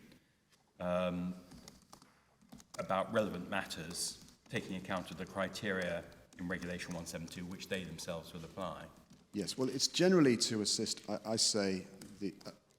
assist the Commission by giving it a pre-selected shortlist. But under Regulation 172, in answer to my Lady Rose's question, there is the possibility under 2H for any specific recommendation of the Permanent Secretary. And that, in the case of the Prison Service, I expect that ought to be read as the Commissioner of Prisons. Really? Really? But, I wouldn't have thought so, but... I mean, the Permanent Secretary is... Politician. Or it is not the Permanent Secretary an official, essentially, of the Commission? the Permanent Secretary here means the head of department. Is that right? Is there a definitional? Well, we'll check that. We can go to the top of, if we've got them.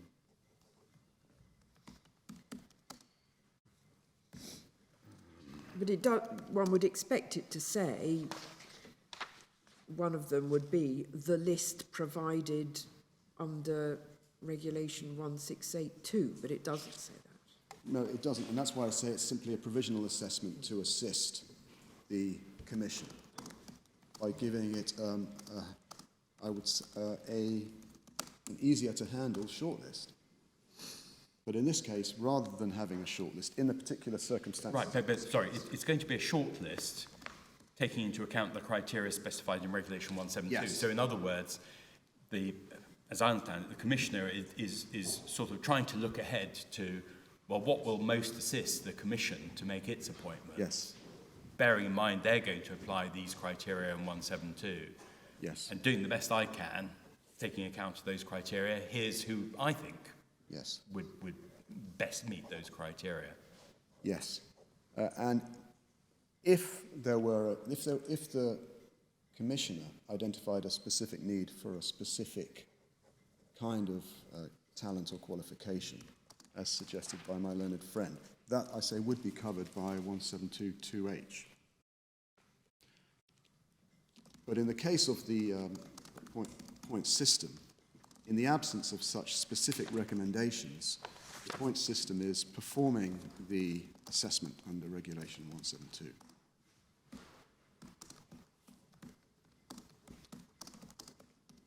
So,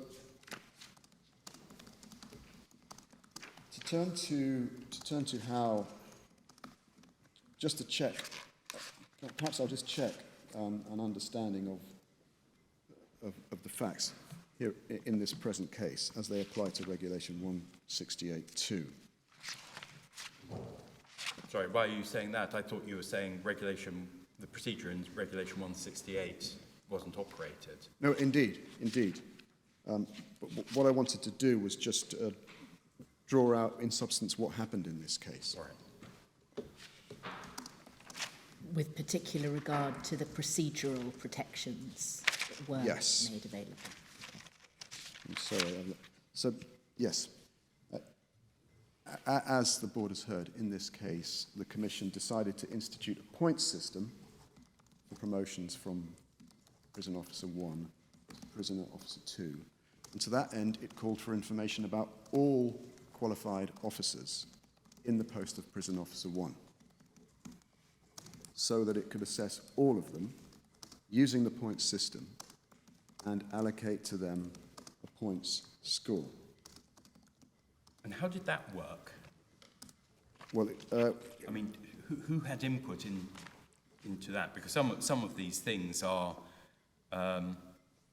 well, looking at Regulation 1722E, an evaluation of the officer's overall performance is reflected in the annual staff report. So, yes. Well, if you take a look at, we can glean some of the answer under under page 47. You saw the first order setting out the point system, which was made in consultation with the Commissioner and the Officers Association, and that was at page 41.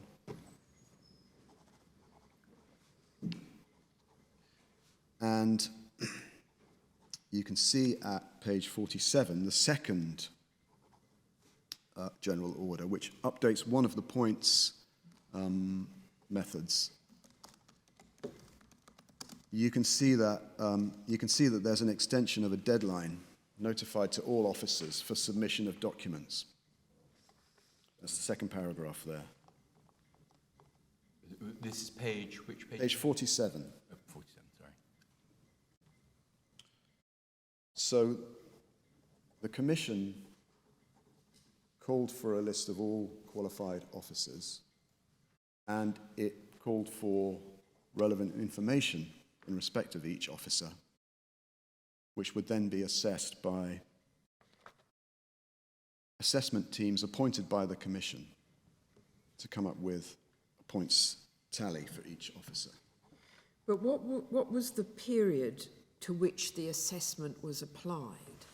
The assessment was done in October and November 2011 for all officers. It applied to the qualifications and qualities and assessments of the officer as at the end of 2010. So if you take a look at, for example, if you take a look at the points system, my lady, for example, at page 44,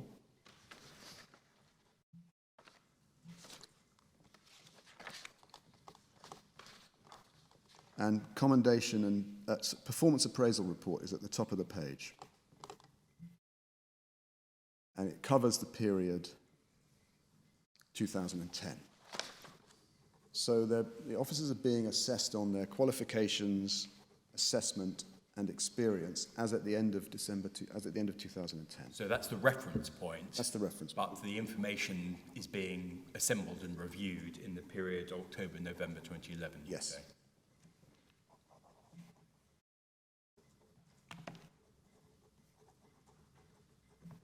And just while we're on that, that's really most of the answer to the question that the board asked my learned friend about when the assessments took place. He described them as a continuing assessment, which I wouldn't adopt that description myself. What happened was that everybody was assessed on their qualities as at December 2010 in the period October-November 2011. Then those officers who'd asked to be reconsidered were assessed at later points, and there were 2 rounds of reconsideration of the points, but again by reference to the same information as at December 2010.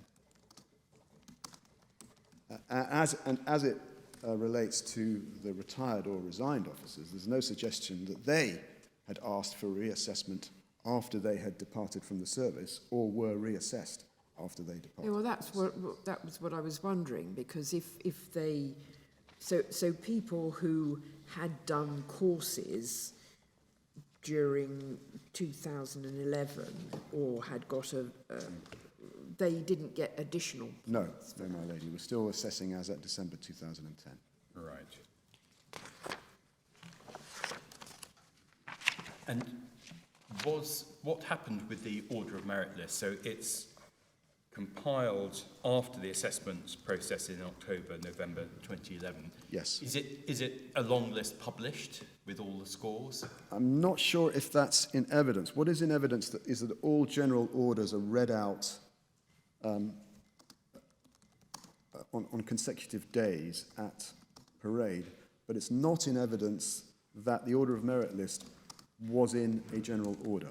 So I can't answer that question on the evidence. So how did people know what they had been scored? Well, were they told just individually, you Yes. happen to have so many points? well, that's in the evidence appears that they were told individually, because I don't have evidence to say that an order of merit list itself was broadcast by general order or otherwise. That's not. But the 1682 process does envisage that the list Yes. compiled by the commissioner of his recommendations will be published, because people have to be able to spot Yes. that person started after me and they're ahead of me. Yes, but as I say, that would be to ensure that anybody who's not been forwarded to the commission Yep. has the chance to ask the commission to include it in its assessment. And in this case, my lady, everybody was included in the commission's assessment. So is it just the fact everyone's told individually what they've been Yes. scored? They know in general terms that the better the score, the better the chances of promotion, and so they Yes. they have an individual incentive to Indeed. bring forward further information to try to boost their scores. Yes. Not at that stage knowing where they are relative to anyone else. Indeed, my lord, That's yes. how it works. And also in the knowledge that this order of merit list won't apply to this promotion only, but to forthcoming ones in the 2 years, it's a 2 year 2 period, years, isn't it? Yes. It operates. Right, okay. So, for example, here, the evidence says that the assessment took place in late 2011. You can see that in Ingrid Siratan's affidavit at page 231. So, Sorry, which paragraph? so paragraph 6 is the establishment of the assessment teams. And then paragraph 7, the commission receives the report of the assessment teams and establishes an order of merit list.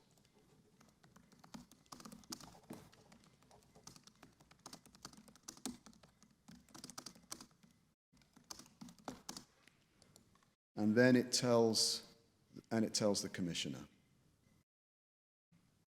And that's the memorandum the board saw at page 241. And at 241 here, this instruction here at page 241 is at this time proceeding on the basis that the power to promote is delegated to the commissioner.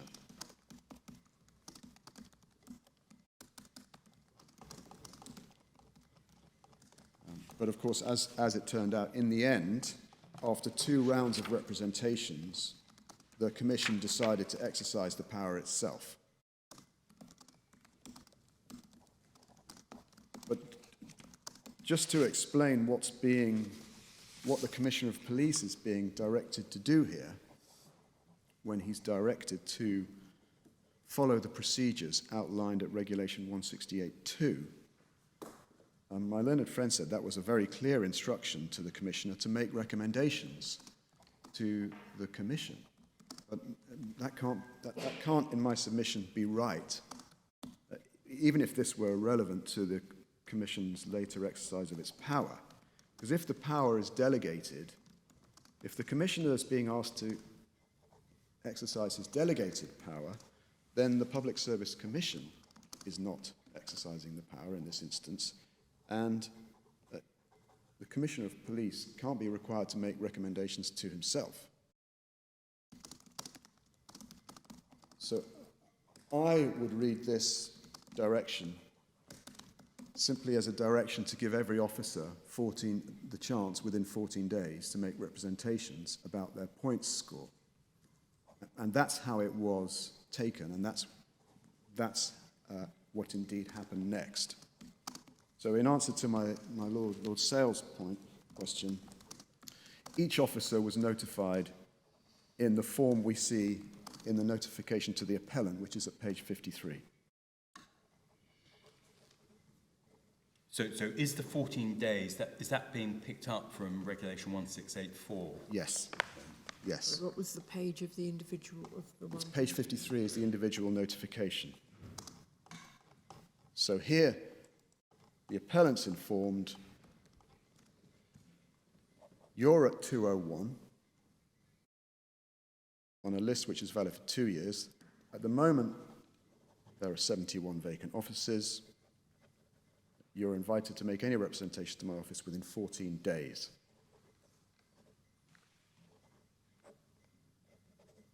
So he was told where he was on the list and his score. Yes. And he was amongst 221 officers who made representations, with the result that there was a wholesale reordering of the order of merit list.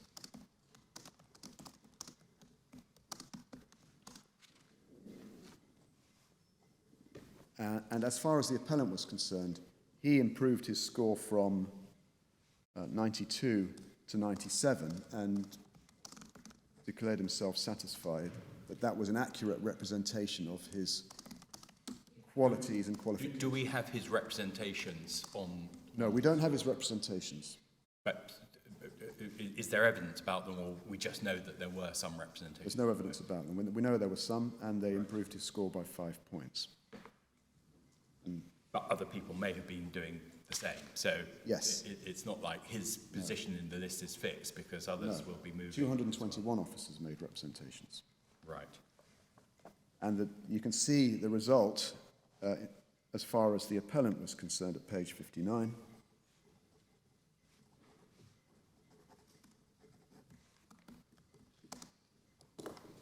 Sorry, 259. So page 59. 59, I'm sorry. So now he has 97 and he's at 147.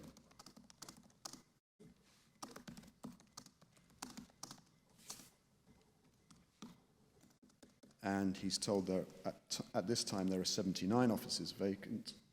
He's invited to make representations. He does not make further representations.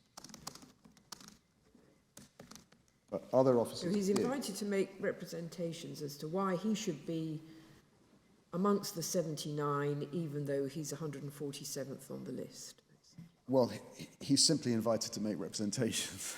But that's the purport of it, I mean, essentially, Well, I suppose the object is To improve your position. to improve your score, Yes. which will necessarily mean... In my submission, there's not much more he could make representations about other than his own score and the accuracy of his assessment. That depends on how rigidly everybody thought the PSC would stick to the order of merit. I mean, we don't actually know, or Mr. Seepersan didn't know, how far they did stick to the order of merit, whether the 180 people were the ones from 180. I think we do know, because we do have the order of merit list in the bundle. Yes. And Mr. Mahabir is at 181. Yes. Those ahead of him are the ones promoted. Well, it's that second statement that we know that to be the case, do we? Well, we have a list of promotions too, which is at page 71 Right, all right. onwards. Well, I'm just asking the question. Yes. So My understanding is that there'd been discussion with the Prison Officers Association yes. that the order of merit list procedure had been agreed with them and with the Commissioner. So that is this right? Everyone knew that appointments were going to be made according to where you stood on the Yes. order of merit. Yes, and list. everyone was given an opportunity to consult in how the points were going to be assessed. There was an away day, a workshop, There were and three- everybody there were 3 days participated of over 3 workshops. days Yes, my lady, yes. to agree how the points would be allocated. The consultation is at page 230. Have I got that right? Yes. The consultation process is set out by Ingrid Siraton at page 230.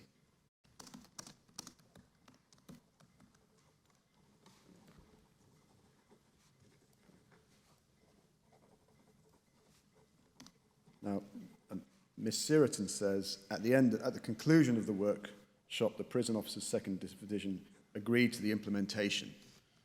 And there's a bit of a dispute over that, because the appellant gave evidence from the former head of the association, and he said, well, the association didn't agree to it.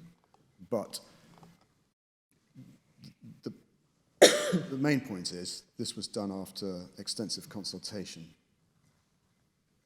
involving everybody who wanted to be involved. And the reason that I was asking my question is, if everyone knew that promotions were to be made in accordance with the order of merit, then and that's a fixed point in this whole procedure, then the only point of making representations is to improve your score in the hope that you go up. And that's why the appellant did so, having 92 points, even though he was 201 in the list and he was 140 places behind at that time what he understood to be the list of vacancies. His incentive is to make sure he's at the highest point he can be in the list, if not for this promotion, for the next one. Right, but you say there was never any suggestion that you could say, I've got this special skill, and even though it doesn't lead to me having lots of points, actually I should be promoted even though I've got fewer points than some of the people. Well, yes, my lady, you could, but you would be seeking to overturn the point system which had been alighted upon after consultation with everybody. And you could say that, but in my submission, with this kind of promotion exercise, the introduction after a point system and in the introduction of an order of merit list, the introduction then of a discretionary factor for every officer would be to undermine the whole exercise, if you like. And this is, remember, at the very first grade of prison officer, and it's a mass promotion exercise.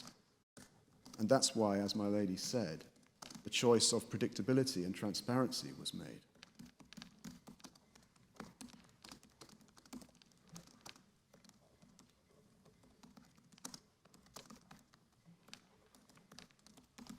And to have purely objective criteria. Effectively, yes, my lady. Remembering that, if there ever were I mean, in essence, the point is to try to reassure everyone that they're being treated fairly. Yes, and that's a critical factor. On an equivalent basis. Yes, my lord. And that's, as the board will know from its experience of promotion decisions in Trinidad, is always a critical concern.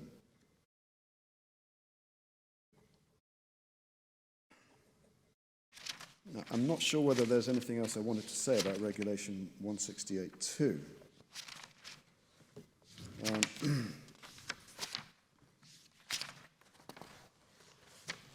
Allowing for slippage, you have about another 10 minutes or so. Yes.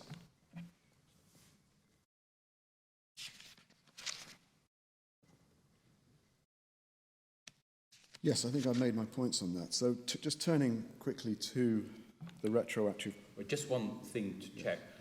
On my reading of the Court of Appeals judgment, they tried to shoehorn that's the point I wanted the OML system into Regulation 168. Yes. I just wanted to confirm you're not supporting that part of their analysis. I'm departing from that. We all agree, I agree with the courts below, that there was no need to notify the appellant in this case because nobody was bypassed.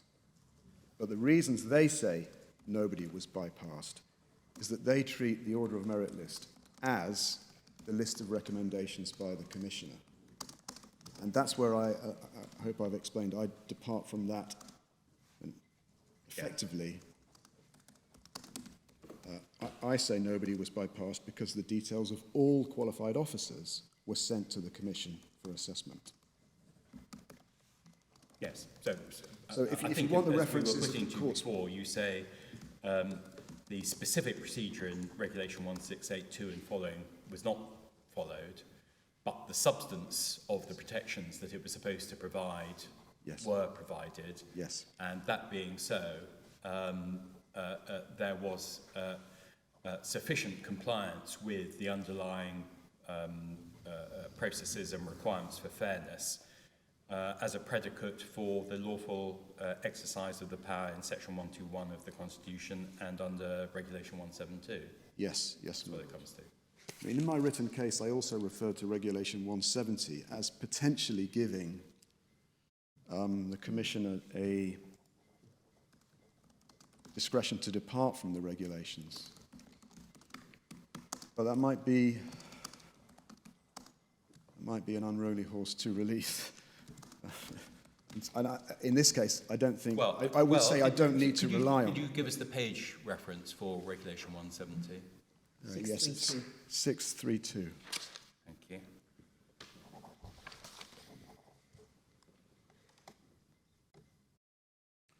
But you prefer to stand on the point that they didn't. Nobody ever said that they were relying on one. The Commission never said they were relying on 170. No, indeed, they didn't, no. But I think you could say, it seems to me, that looking at Regulation 170, it shows that the procedure in Regulation 168 is not something which is so utterly critical to the operation of the system that it must be followed in all cases. So it has a tendency, I think you would say, in your favour as showing compliance with Regulation 168 is not an absolute condition precedent to the lawful exercise of powers under Regulation 172. Yes, and there are other cases where the courts have said compliance with certain regulations is essential. For example, the Remain case, which I included. But that was a case where there was a necessary qualification for promotion, and the Commission was not allowed to exempt an individual from that specified qualification for promotion. And I'm sorry, which case was that? That's Romaine. So that... I don't invite you to look it up, but if you could give us the bundle reference. That is at... So that is at... sorry. It's Lavelle Romaine. It's page 873. And in my written case, I've explained how I distinguish it, because this is about the necessary qualification for promotion, as opposed to a procedure by which promotion is the promotion decision is taken. So, I suppose the analogue, is this right, would be Regulation 168(1)(c), the requirement you pass the examination. Which yes, you couldn't exempt somebody from passing the examination or promote them before 2 years in the first post. Yes, I see. Yes, thank you. So I think you better turn to... Yes, I'll turn quickly. And the first, is the point I make is there's no dispute in this appeal that the Commission has the power to make retroactive promotions generally. That is to say, it has, in the exercise of its power to make appointments by promotion, the power to direct that the promotion take effect from an earlier date than the date of its decision. Because the appellant doesn't complain about the power of retroactive promotion generally, only the power as it applies and indeed, I think says it should have been applied in his case. Yes, indeed.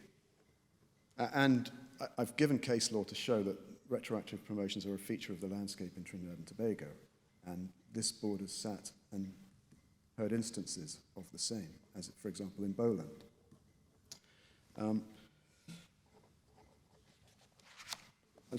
The reasons for exercising a retroactive power: to pursue the interests of good administration, to make sure that the regulation of staff and seniority is done on an orderly basis, and to act fairly towards candidates, to make sure that they're not, for example, deprived by delays beyond their control of benefits to which they would otherwise be entitled. And so I approach the question by asking, given that general power which is not in dispute, what's the effect of a direction that an officer be promoted with effect from an earlier date. It's, in my submission, a direction that the relevant public bodies are to proceed as though the Public Service Commission had, at the earlier date, exercised its power to promote. And in terms of the Commission's powers, therefore, the necessary condition is that the Commission must, at that earlier date, have had the power to promote the officer to the post in question. So that's the necessary condition.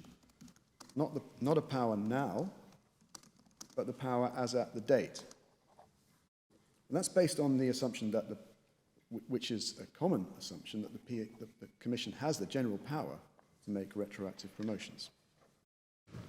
And as has already been pointed out, in the present case, that condition was met for all the departed officers who were promoted. And in my submission, there's nothing that the appellant has pointed to in section 121 which would prohibit this or limit the power in the way that he contends. And I'll go there just in case, but I believe the board may have already had this point. Section 121.1 is at 562. And there are two, if you like, there are two limbs to section 121.1. And the first limb is the power to appoint persons to hold or act in offices, including, as my Lord Sales pointed out, the power to make appointments on promotion.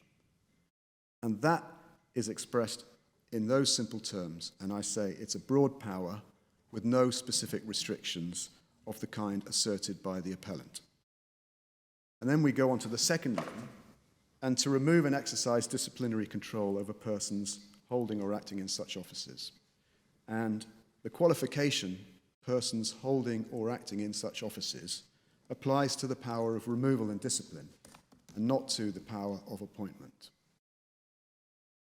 But it must also apply to the power to transfer. Yes. Well, yes, I would say so, yes. But that would be implied in the power to transfer. My learned friend wants to make the point that persons holding or acting in such offices governs all of the power to promote in the first limb. And I say that's not how the section should be read. But the basic point is there's no specific restriction imposed on the power of the kind asserted by the appellant.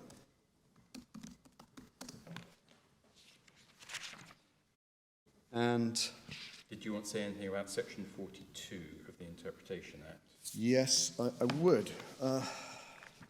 Well, there's a simple answer to it. Section 42... Which is page 581, I think. 581. Supposing that this did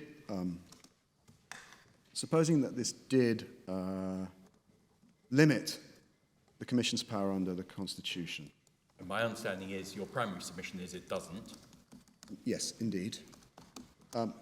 You can go back to the date upon which the person appointed, in fact, first performed any of the functions of his appointment, meaning performed any functions of the higher office, in this case. Now, this was not a point raised by the appellant below, as far as I can see. And if he had raised it below, at a time when the respondent could have given evidence, the respondents might have given evidence as to which of the functions of the higher office the departed officers had already performed. Because you only need to have performed one of them in order to allow you to be retroactively promoted under section 42. And also, I mean, you might get offices where there's an overlap in the functions that you perform, whether it's prison officer 1 or prison officer 2. So yes, I'm reading this literally. It would suggest that if there were such overlap between the functions of Prison Officer 1 and Prison Officer 2, actually, Yes. it's compliant with Section 42 to appoint retrospectively, to promote retrospectively, because you will have been carrying out some of the functions of the... Well, indeed, in this case, my lord, there is precisely evidence to that effect, actually, as we look at it, because we can see in the order of merit list itself, at page 245, one of the categories under Regulation 172 is knowledge of the duties of the office to which you're being promoted. They had acting up. And so you have many people acting up. And so if you're acting up, you get points in that section. And also there was a decision taken, because some people had unfairly been passed over for acting up appointments, to say that anybody who missed out on acting up in a certain category was to be given the points as though they had knowledge of the higher role. But you'll see that anybody promoted, if you take a look at the column knowledge of duty which is at the just on the point you just made, people who've been passed over for acting up unfairly are deemed to have acted deemed up. to have They would not, in fact, have acted up, so that wouldn't help you. No, it if wouldn't. you were completely dependent on Yes. this point for Section Yes. 42. That It would, and we don't know from these scores who's been deemed to have acted up and who hasn't. We do know that everybody who was promoted had the full score for knowledge of duty in the higher role, because they all got Almost 5 anyone points. did, right down to 413. So knowledge of duty starts to go below 5, sometime after those who are... But how do we know that's not knowledge of duty in the existing? Well, because of Regulation 172. Because of 172, okay, Yes. thank you. So it's not, as my Lord Sales said, it's not a complete answer because some people are deemed. But I think your bigger point is the Section 42 point wasn't raised. yes, but and so below. there could have been precise evidence as to which duties these officers... But also you say it doesn't actually qualify the power in Section 121, Yes. which is the power that was exercised here. Yes. All right. Was there anything else you wanted to say on that issue? Just the practical point.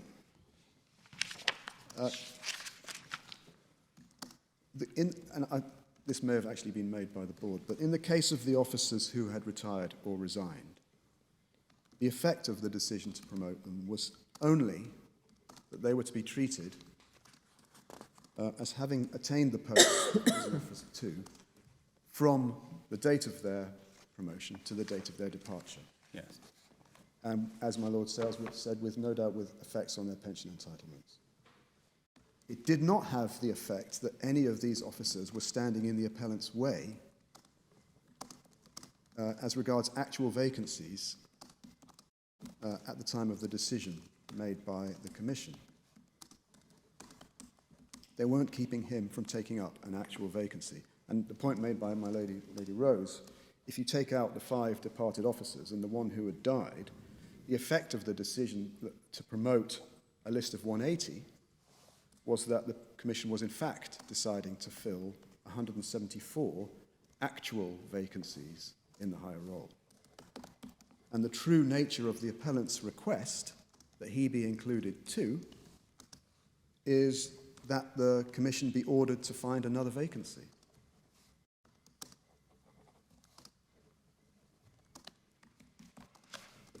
So, Mr. Strang, I must ask Yes, you that's- to close your submissions. Is there anything additional you wanted to say before thank you, my lord. you close? Thank you very much. Mr. Sipsad, the board will sit till 1:05 to make up for slippage time before. So you've got, well, in fact, you were due to have, I think, 20 minutes reply, and that will give you the 20 minutes reply. So that's 1:10. Thank you, my lord. Briefly, my lord, it was my lord who indicated that there was an attempt by the Court of Appeal to shoehorn the order of merit list procedure into the regulations, and that is entirely correct. difficulty that we have is that the argument with Regulation 168 was not raised in the courts below.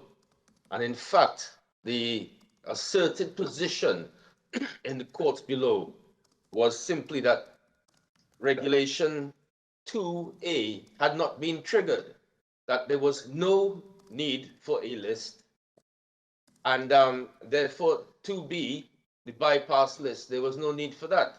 So that the point of Mr. Sieper said that, I mean, this is a pure argument of law as to what is the lawful precondition for the exercise of the powers under Regulation 172 and Section 121. I'm not sure if you're attempting to make a submission that Mr. Strang isn't able now to present the argument he has presented to the board. I'm not sure if you're saying that. Perhaps you could clarify if you are. Yes, my lord. Yes, I am. That is exactly what I'm saying. Right. Well, in that case, I do put to you that this seems to be a pure point of law, which was in fact heralded in Mr. Strang's written case. Yeah. So why is it illegitimate for him to raise it now? Well, I'm speaking about before the Court of Appeal, that the position of the respondent was that there was no triggering of the section, and therefore the issue of substantial compliance never came up in the courts below.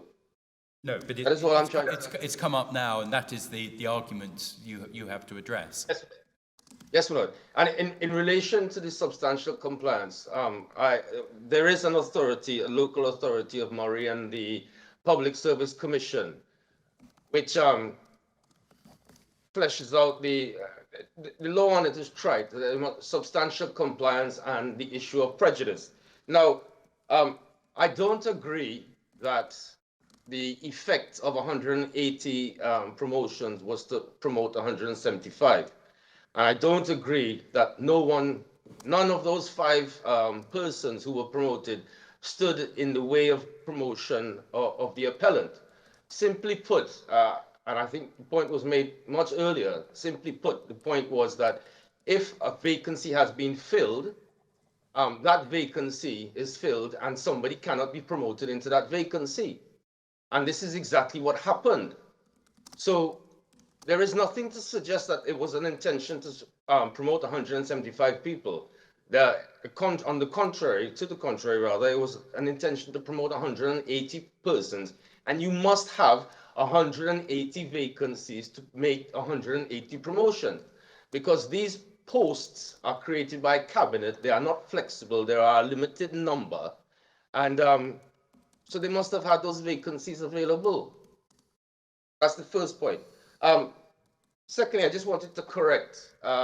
Earlier, I had indicated the last date of the effective promotions was, I think I had said it was the 14th of December. And I'm just checking it at electronic bundle 75. I see that the last date was the 21st of December 2011. The first date was the 13th of December 2011. And you had a bundle reference for that. Could you just give me that again, please? Yes, my lord. Electronic bundle 71 through to electronic bundle 75. Thank you very much. Another point, there's my learned friend in the submissions and orally made reference to a list of qualified officers being called for by the Public Service Commission. I have some difficulty following that because I have not seen that represented in the evidence. What is in the evidence, and that was canvassed earlier, and just if I can just get the number for that page, was in the affidavit of Ingrid Sheraton, was that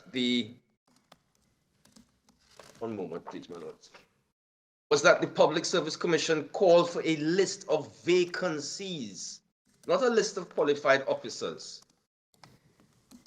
And that is at electronic bundle 295 at paragraph 9. So that instead of a list of any officers, it says, well, rather, the opponent says the commission requested him, being the commissioner, to supply a list of vacancies. And of course, that list of vacancies would have had to include all the vacancies, 180 in the end. The point is made that it would not make any sense where the commissioner is making promotions under his delegated powers to make recommendations to himself. Well, in the appellant submissions, we did indicate that there was a congruity involved, but it is not the material factor here is that when the Public Service Commission came to make those promotions, it did not have the recommendations of the Commissioner of Prisons. But what's said is that the reason for that is that there had been a decision with the agreement of the Prison Officers Association to use the Order of Merit list system. Using that system, there was no requirement, and indeed it would be inconsistent with the operation of that system for promotions not to depend upon the Order of Merit list, but to depend on subjective different recommendations from the Commissioner. Well, the promotions don't depend on the recommendations, my lord, of the Commissioner. The recommendations are one consideration under Regulation 168 to be taken into consideration by the Public Service Commission in making those promotions. Right, but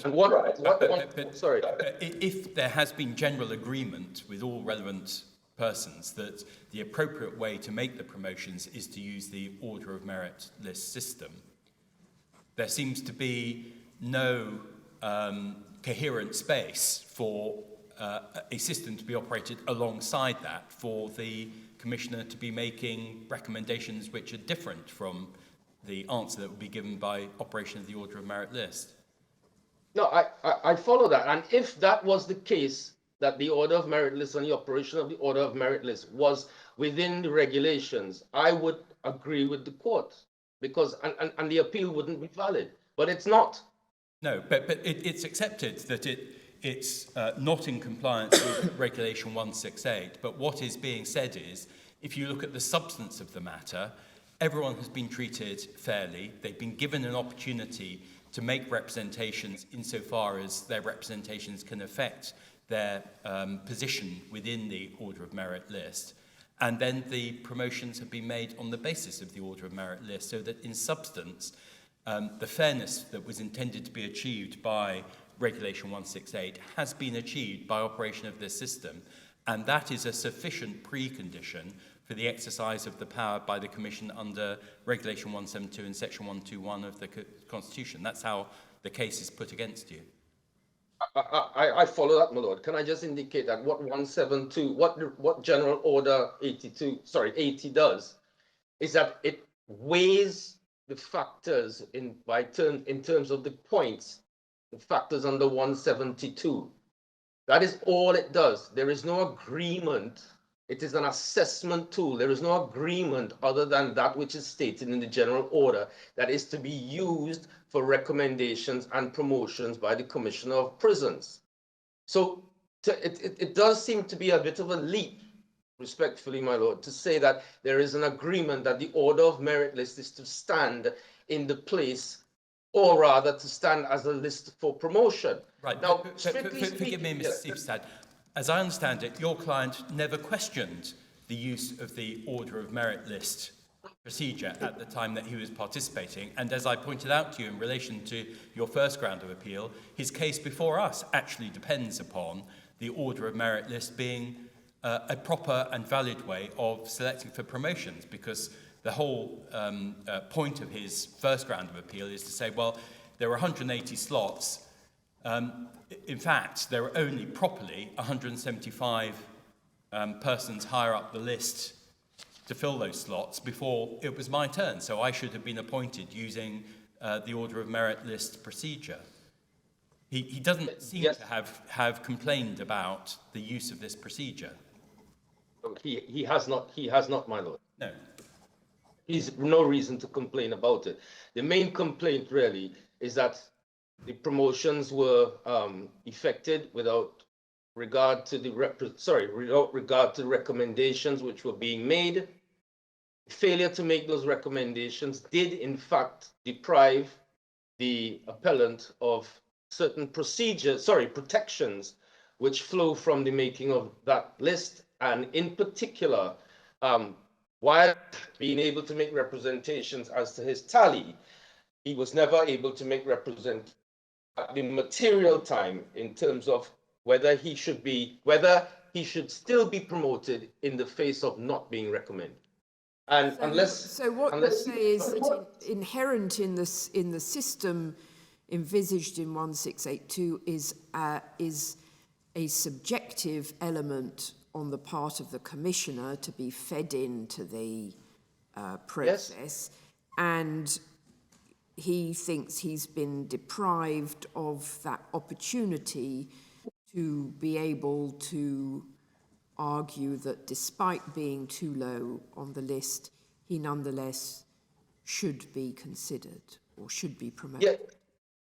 Yes, and the converse applies for that, milady, because the commissioner could have, if he had made recommendations, could have selected this appellant or any other person on that list to be recommended also. It is not an absolute case of selecting just merely a number. It does require some subjective input in terms of only the recommendations for the commissioner. From the commissioner. So unless I can be of further assistance to the board, that is the reply for the appellant, and we are very grateful. Thank you very much, Mr. Seepersad. The board is grateful to council for their submissions, for those that have assisted in the preparation of the submissions, both written and oral. We need to go away to think about this matter. The board will take time to consider their judgment. Most grateful. This hearing is now adjourned.